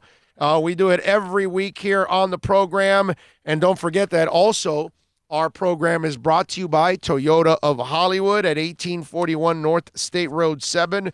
Go see Steve Ostroff. Go see Herbie, Eddie, all the great people out there, man. They're going to take care of you. Some awesome people. They got great programs available. They're open till midnight. Got over 400,000 square feet. State-of-the-art facility. Over 1,500 cars and trucks for you to choose from. They'll make your payments till 2021. They've got 0% financing for 72 months. So many great programs. So many great vehicles. Take it from a guy that bought a Camry there almost 2 months ago. I love my Camry XSE. It is a fantastic vehicle, and you can experience the service and, of course, the great prices. The best. You're going to get it at Toyota of Hollywood. No one expects to get into a crash, but I expect you to go to accidentlawfirm.com if you do. Make sure when hiring a driver, you go through a rideshare app so that you can be covered by the insurance, which can be up to $1 million whether you're a passenger or a driver. In other words, don't try to save a few bucks by paying cash instead of going through the app. I'm attorney Bobby Nunez from Nunez Law in Miami, and we're here to help you through the process. Go to accidentlawfirm.com for a free consultation from me, Bobby Nunez. That's accidentlawfirm.com. Thinking about buying or refinancing a home? Act now. Home values are ticking up. Don't put off making a move any longer. Call Michael Kodzie now at Choice Mortgage Bank, 561-441-2730, while mortgage interest rates are still at historical lows. Call now to get pre-approved and buy your dream home. If you're currently paying over $800 a month for rent, call 561-441-2730 now before interest rates go up. Down payments as low as 3.5%. Veterans may qualify for no money down. If you own a home, but you're upside down, Michael Kodzie can help. If you're being denied by your bank or your loan process is taking too long, call 561-441-2730. Act now while fixed rates are still under 3.5%. Offices in Boca and Boynton Beach. Rates and terms subject to change daily without notice. Equal housing lender. NMLS 122081. The world's biggest band. is coming twice. Metallica. Headlining the Welcome to Rockville Music Festival. 2 different nights, 2 different sets. The weekend of May 8th through the 10th. Go to welcometorocktillefestival.com for all information. Get your tickets on sale right now. The one, the only Metallica. Go to welcometorocktillefestival.com.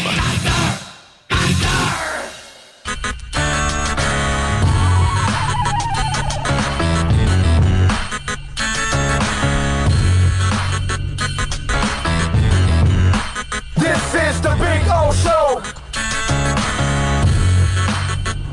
This is the Big O Show.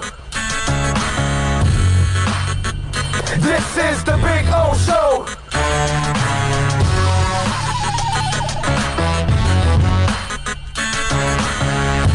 All right, we are ready to rock. It is time now for our Caneswear Miami Hurricanes report. We do it every week here with the man, the myth, the legend that is Manny Navarro from The Athletic. You can follow him on Twitter at Manny_Navarro, of course. There it is.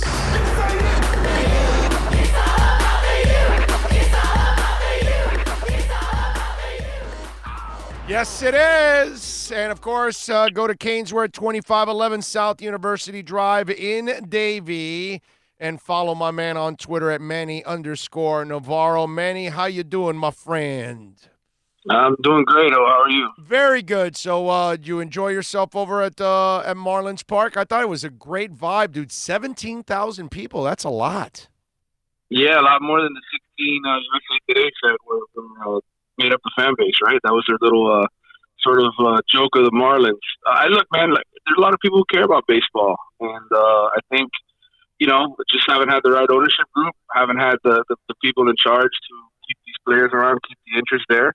It's hard to be a fan when you got to root for new players every other year. And I think Derek Jeter and company are trying to do it the right way. They're trying to build it from the foundation, which is the minor leagues, and having a strong minor league system. And I hope they do well, man, because it's been a long time since baseball in this town was relevant, and I hope that they can start getting this thing going in the right direction. Yeah, I'm with you there. Anyway. You laugh.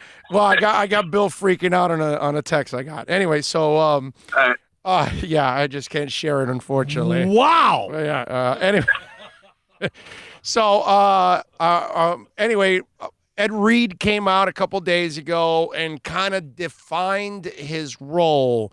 Go over that and your thoughts on it.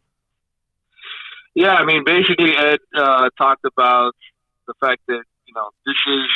Yes, he's got a lot of passion for the program, and yes, he's going to be around to help Manny Diaz, and he's got a job. But he's at the same time, as we discussed in the past, I mean, anytime you got a guy like Ed Reed, who's a Hall of Famer, a guy who has so many other interests besides sports, like kids and his foundation and everything else, those things at times are going to take precedence. So I think, for people to expect that he's going to be at Miami, 365 days a year, it's foolish. Guys like him, any special advisors, guys that are there in an advisory type role, they go back to their families, they go back and do what they have to do, and then they come around and give their opinion when it's necessary. And I think that's more of what the job's going to be. And when he was first hired, you asked me a week ago, what's his role going to be? I told you, right? We're going to have to see, because ultimately, those kind of guys have busy lives and they have other things that they do. So, look, the bottom line is to have him around in any capacity to help your program and to have an influence, it's a positive for Miami. And, we can sit here and debate, well, is that the kind of guy you want for a chief of staff? Miami didn't even have a chief of staff last year. So to sit here and say, that's not good enough for chief of staff, I mean, they really haven't had that position used before at all. So who's to say the way that it needs to be defined? I think the bottom line is if Ed Reed can help to make the program better, you take it and you take whatever you can get. Yeah. Although I think some people are wondering, well, is he going to be like a Bill Parcells or something? You know what I'm saying? Just kind of exactly what I was thinking. Saratoga. Yeah, it's just like, yeah, right. Are you just hanging out here and not really, committed to it? You know what I'm saying? No, I think. Look, I think where Ed is going to help you behind the scenes in the film room, right? And when those kids are sitting down, you know he's going to show up for Cleveland. I mean, this guy's going to be there when the defense is putting their game plan in. I mean, that's what those guys do, right? And so he's going to be there to give his opinion and his thoughts. He's going to be there to help influence kids when they're being recruited, because he can recruit through the phone and when the kids visit campus.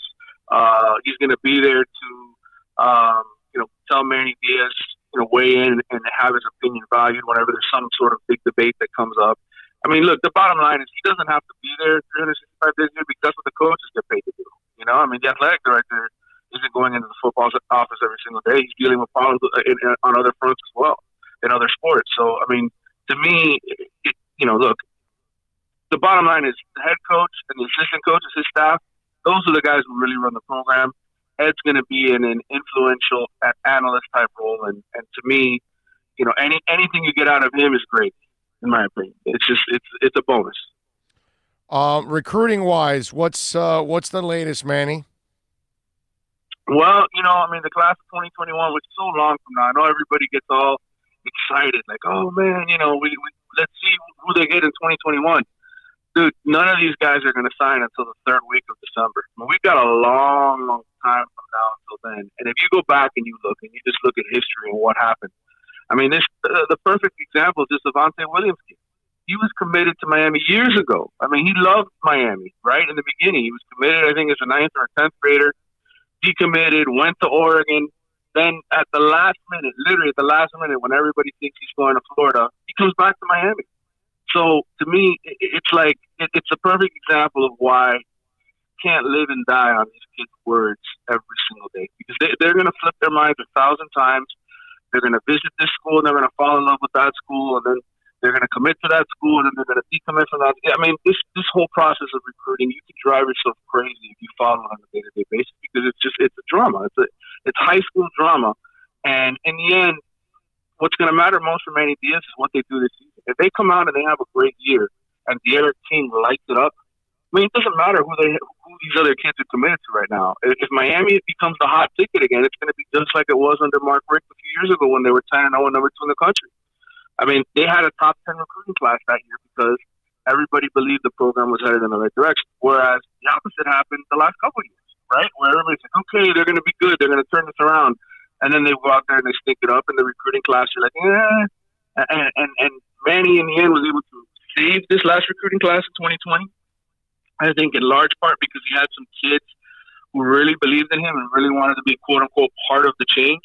But I don't think that's going to fly this year. I think he's got to win games. He's got to go out and perform. That first year grace period where everybody's buying into the new head coach, that's over and done with. Miami has to have a good season or this next recruiting class is going to suck. That's the bottom line. All right, I'm with you. What did you like about Lashley and what he said and how he was talking about how he's going to approach this? Well, what I like about Lashley is, first of all, the guy's taught by one of the best offensive minds. I mean, he played for the guy in high school. He was his quarterback, Gus Malzahn. Malzahn's had, when you look at these systems, right, these spread, high-octane, no-huddle systems, to me, it's about how many plays you get off, how quickly you get back to the line of scrimmage, how you can tire out that defense. And that's just a strategy that you need to be successful. Because in the end, those big-bodied linemen, if you line up and you try to do what Miami did last year, which was, hey, our offensive line against your defensive line, I mean, you saw how that worked out for Miami. They got their butts whipped. So to me, being in this shotgun system, this no-huddle system where you got a guy like D'Eriq King all of a sudden, where he's arguably, he could be the fastest guy on the team, dude. I haven't seen what his 40 time is, but just watching film and how explosive he is, I mean, your fastest guy could end up being your quarterback.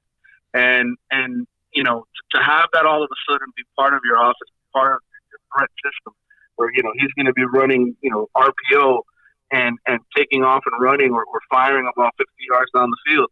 I mean, that's a weapon that Miami has never had before. And I think Rhett Lashley, being at Auburn, having some good quarterbacks who are just like D'Eriq King, having that experience, and then going to a few other schools, going to SMU and pairing that up with the air raid system that Sonny Dykes runs.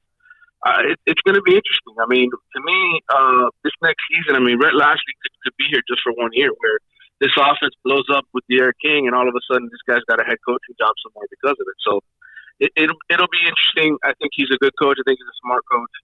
And it seems like a guy who really knows his direction and what he wants to do. And he's not sitting there saying, hey, I think, or we hope we can do this. No, he's pretty confident in who he is and his system and what he's going to do. And so I think Miami's going to have a good year. D'Eriq King, are we putting I guess to a certain extent we gotta, but I almost feel like we're expecting him to become the savior of the team, and that might be a little unfair too. But what do you think? Sure. I mean, listen, the expectations are certainly high. I've been doing my research, man. You know, I'm a stats and analytics guy myself too, and I like to look back in history. And you know, Miami, when they were quarterback U, right, when they had Jim Kelly and Bernie Kosar and Vinny Testaverde and Gino and Steve Walsh and all of those guys where they were successful in their glory years. I mean, for 22 years, they had a quarterback rated in the top 20 in passer efficiency. Since 2003, they've only had one quarterback, ranked in the top 20 in quarterback efficiency. That was Ja'Cory Harris in 2011. So you talk about why this program has fallen off. It's the quarterback play. And D'Eriq King, the last time he was a full-time starter in college football, was number 6 in quarterback efficiency back in 2018. I mean, he's that good of a guy, of a passer. It's not just a guy who runs, but a guy who is accurate, who doesn't turn the ball over, who makes smart decisions.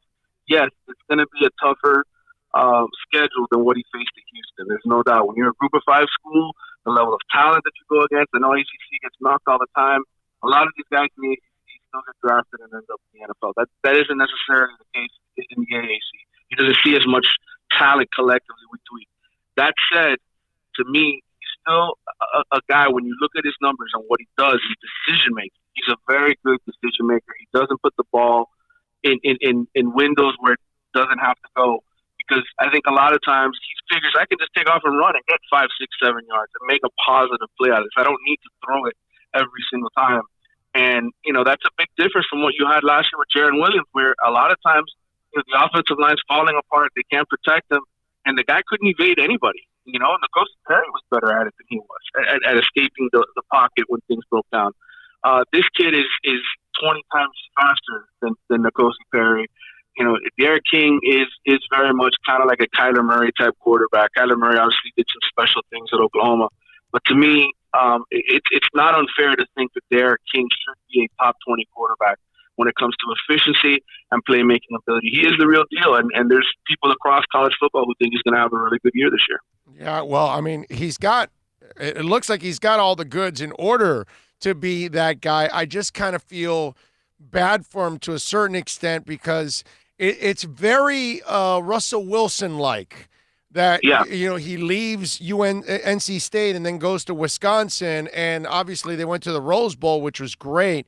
But it's almost, we're asking this kid to come into, you know, a new scheme and then new players and get to know everything and it fall in place. And we also know that the offseason, they don't have as many hours as they really need in order to develop that kind of chemistry. So I'm just nervous for the kid, you know, as talented as he is, as much as he's accomplished.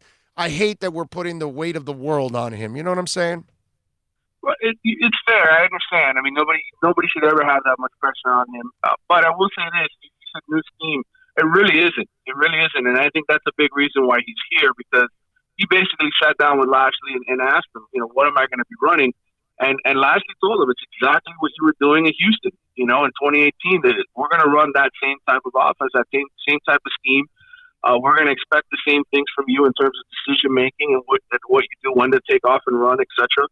So, I mean, I think that's a big reason why D'Eriq King is here, because there is a comfort level with the system and what Miami is going to run. And, you know, Lashley reached out, you know, to the coordinator who was there, the guy who just got let go at FSU. Why am I forgetting his name? He's the son of the Baylor coach who was fired. Yes. Briles, yes. Yeah, so he reached out to Kendall Briles when they were recruiting D'Eriq King to basically ask him, hey, you know, these are my questions about the offense. So, look, man, all of these guys in the end in the coaching industry, they know, they see what the other guys are doing. And I think what Rhett Lashley is going to do is he's going to tailor his offense around D'Eriq King and his strengths so that the system works out well. So to me, this system is set up very much in favor of D'Eriq King to have a lot of success. The bigger question I have is, does Miami have the wide receiver talent? Do they have the guys ready to deliver and be the big-time playmakers that they need them to be? That's a bigger question, I think, than D'Eriq King. Yeah, that was going to be my follow-up. That okay, we're going to run exactly what you were playing, D'Eriq, but do the Canes have exactly the talent you need in order to run this kind of an offense? Because unlike the NFL, you just don't turn over talent that quickly in college. No, you don't. And you look at the receiver position, and you know the guys that you lose. You're losing Osborne. You're losing Jeff Thomas. Those are your number 1 and number 2 receivers, really. And you go back, you look at D. Wiggins. He had moments where he flashed against Florida State, and then games against FIU where the ball's bouncing off his chest and getting picked, and he's not getting into the position he needs to catch balls. Mark Pope at times flashed. He was great against FAMU. He caught a couple of deep balls, and you thought, wow, Mark Pope's going to take off now, and then he gets hurt, and he's never really the same again. I mean, there's a lot of guys that have to prove it at the receiver position. Mike Harley's a solid slot receiver, but he doesn't have a whole bunch of explosive plays. There's not many times he gets away from the defense. So I think everybody's sort of looking at some of the younger guys that Miami recruited at that position.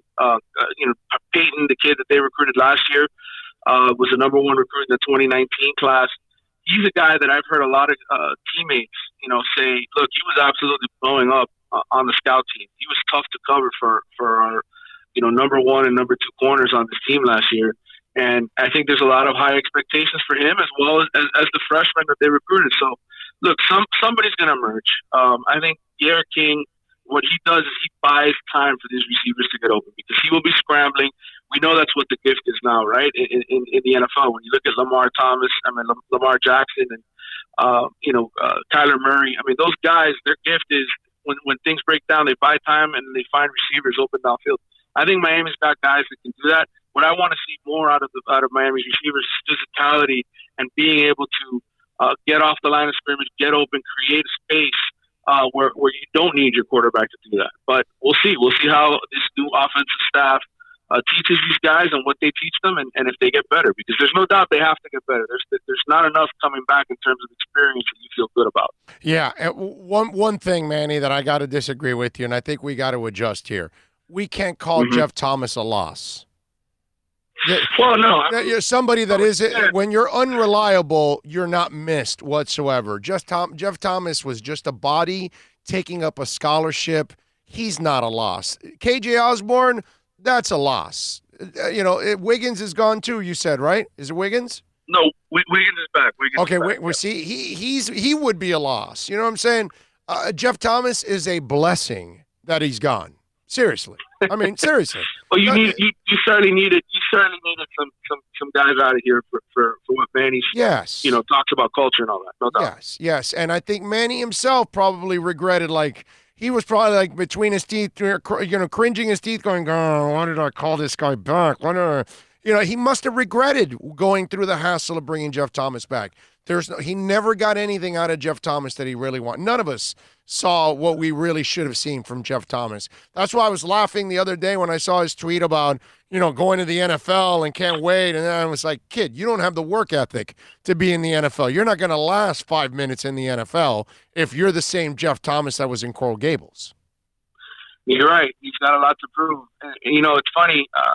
One thing I tweeted late last week was the eight guys from Miami who were going to the combine among the 337 who got invites, and Jeff is among that group. So, to me, obviously, the NFL is intrigued by a guy like Jeff Thomas, right? Yeah. They want to see what he's got, but he's got a lot to prove there. Yeah, exactly. But he's the kind of guy that they say, oh, super talented. I'll take him at the end of the draft because he's super talented, but he's a knucklehead. So I know he's not, and that's the kind of kid that when you sit with him at the combine, you just think con artist. He's lying to me. I know what he's done his whole career, but you're super talented, so we'll take you later on, and that's it. It's kind of like the Florida kid that fell to the first round, and then the Browns had to end up cutting him because he's such a knucklehead. It's just Callaway. Yeah, exactly. And that guy's a first round talent, and Jeff Thomas is a guy that probably should have been, maybe second day somewhere in that second, third round is probably where he should have gone if he would have played to his ability. And no, man, this guy will be a late third day guy, but they'll take him because they'll say, okay, no, super talented knucklehead. Let's see if we can work with him. That's it. That's the way they're going to look at it. Yeah, I agree with you. And, again, look, you talk about 8 guys getting the invite to the Combine. I know Miami fans, they love to sit there and say, man, look at all the guys we're sending to the NFL. I want to remind them over and over again, the quality of players at Miami compared to the glory days is not even close. And that's the thing. I think they just look at the number. Oh, look, 8 guys. I mean, it should have been great. Well, no. I mean, just because a guy gets an invite to the Combine doesn't mean he's getting drafted A. And B, it doesn't mean the talent is anywhere near. That's right. I mean, what it should be. That's right. You're right. Tell them about the Wide Right podcast before you go, my man. Yeah, definitely. If you haven't downloaded it yet, I've gotten a lot more followers thanks to you and everybody else helping put it out there. But the Wide Right podcast, available to download off of iTunes, or if you get a subscription to The Athletic, it's available there as well. I have Kelvin Harris, who I know you've had on the show a few times yourself. Kelvin won 3 national championships at Miami as an offensive center, 87, 89, and 91. He comes on with me quite a bit. My producer, Mike Zimmerman, is a diehard Canes fan. So there's times Mike messages me in the middle of the day where he's like, hey, man, did you hear this? I'm like, no, I didn't hear this. Where you got this from? He is all over it on the internet all the time. I call him my Canes insider because of how hard he works at finding information. So we have a good little conversation on the podcast. I want people to check that out and to make sure to get a subscription to The Athletic, man. It's only $4 a month. There you go. And follow him on Twitter at Manny_Navarro. And you have to, of course, subscribe to The Athletic. Manny, as always, my brother, thank you for taking some time. We really appreciate it. No problem. We'll take care, buddy. You got it, baby. There you go. The great Manny Navarro and our Caneswear Miami Hurricanes report, 2511 South University Drive in Davie. Go see Brett and all the amazing people out there. You can get some great stuff. You're going to love that place. It's so addicting. Really is. They got so many great items over at Caneswear. And not just Canes. Dolphins, Heat, Panthers, Marlins, Inter Miami. They got a lot of Inter Miami stuff, which is really, really cool. And they'll have the jerseys very shortly, too. Danny Johnson says, fix the franchise. An average running back becomes great. Average QB becomes great. Line was getting there, and then Incognito Martin thing happened. We've never recovered. Yeah, you got to build up the lines. I will agree with you there. One guy says, I thought Manny Navarro was in jail. I did not know that. I guess so. Oh, Maury Povich says, future, you are the father.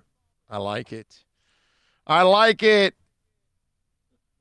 I like it. What else do we have here? You guys are a trip. You're all over the chat board. Remember, you can reach out to us on the accidentlawfirm.com text line, 786-322-1105. That's 786-322-1105. If you want to get in on the accidentlawfirm.com text line, you can also reach out to us on Twitter. That's at Big O Show. Let me tell you about VSS West Pines. We love talking about Jose or Jason or Alex or Sasha, all the great people out there. 12397 Pembroke Road. Largest selection of rolling papers like raw and smoking hookahs from 1999 and up. They've even got the Khalil Mamoon, the Egyptian-made one. You're going to love all of their water pipes. They are fantastic. And when it comes to CBD, they dominate. They've got flower, tinctures, edibles like chocolates, gummies, jelly beans, and ice cream. Women's face masks. My wife uses it at least, I think, like one every 2 weeks now. She's been using it. CBD topicals and Salve for pain, transdermal patches. They've got it all for you, man. So if you want to relieve that stress, you know what I'm saying? You want to sleep better, all of that stuff, go to VSS West Pines. Follow them on Instagram and Facebook at VSS West Pines, 12397 Pembroke Road. Tell them that Big O sent you, and they'll take care of you at VSS West Pines.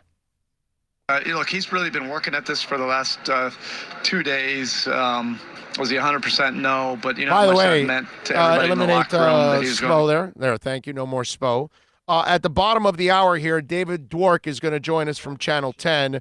We are going to talk a little Panthers Okie with him, and we'll talk a little Dale Talon also with David Dwork. We'll get his thoughts on that next.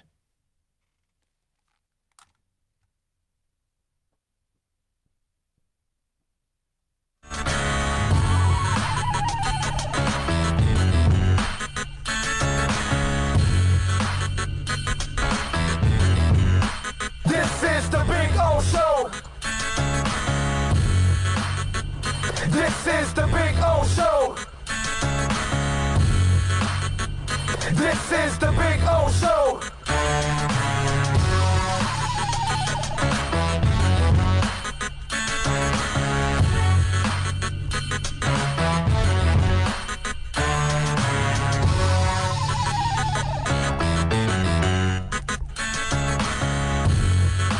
This is the Big O Show. This is the Big O Show.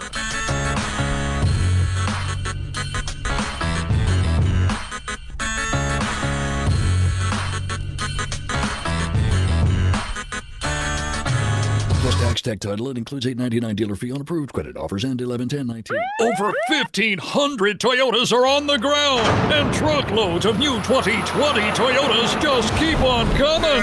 To eliminate all 2019 models, Toyota of Hollywood is holding the ultimate 2019 model year changeover event. Make us an offer, any offer, and you can buy a Toyota at up to 50% less than their original MSRP when new and used. 50% less. A pre-owned 2019 RAV4, not $30,000, $19,775. A pre-owned 2019 Camry LE, not $26,000, $17,775. A pre-owned 2019 Corolla LE, not $22,000, $12,775. Pay up to 50% less at Toyota of Hollywood, the #1 volume Toyota dealer, based on total retail sales of new Toyotas in the Southeast region for 2014 to 2018 per SET, on 441 between Hollywood Boulevard and Sheridan Street. Open till midnight. Thinking about buying or refinancing a home? Act now. Home values are ticking up. Don't put off making a move any longer. Call Michael Kodsey now at Choice Mortgage Bank, 561-441-2730, while mortgage interest rates are still at historical lows. Call now to get pre-approved and buy your dream home. If you're currently paying over $800 a month for rent, call 561-441-2730 now before interest rates go up. Down payments as low as 3.5%. Veterans may qualify for no money down. If you own a home, but you're upside down, Michael Kodsey can help. If you're being denied by your bank or your loan process is taking too long, call 561-441-2730. Act now while fixed rates are still under 3.5%. Offices in Boca and Boynton Beach. Rates and terms subject to change daily without notice. Equal housing lender. NMLS 122081.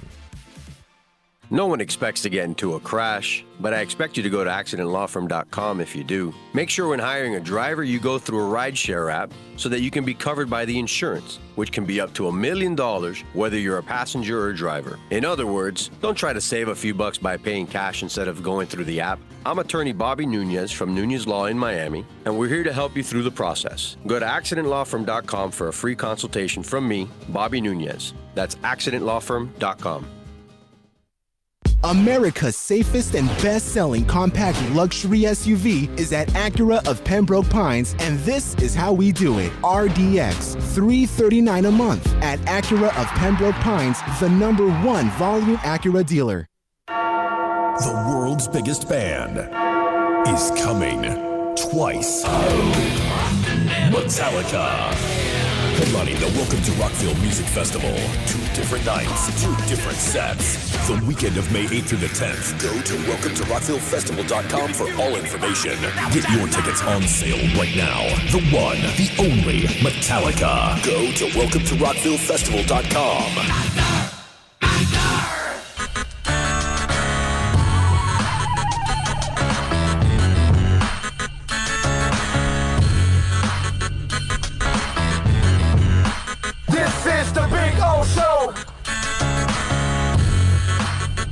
This is the Big O Show.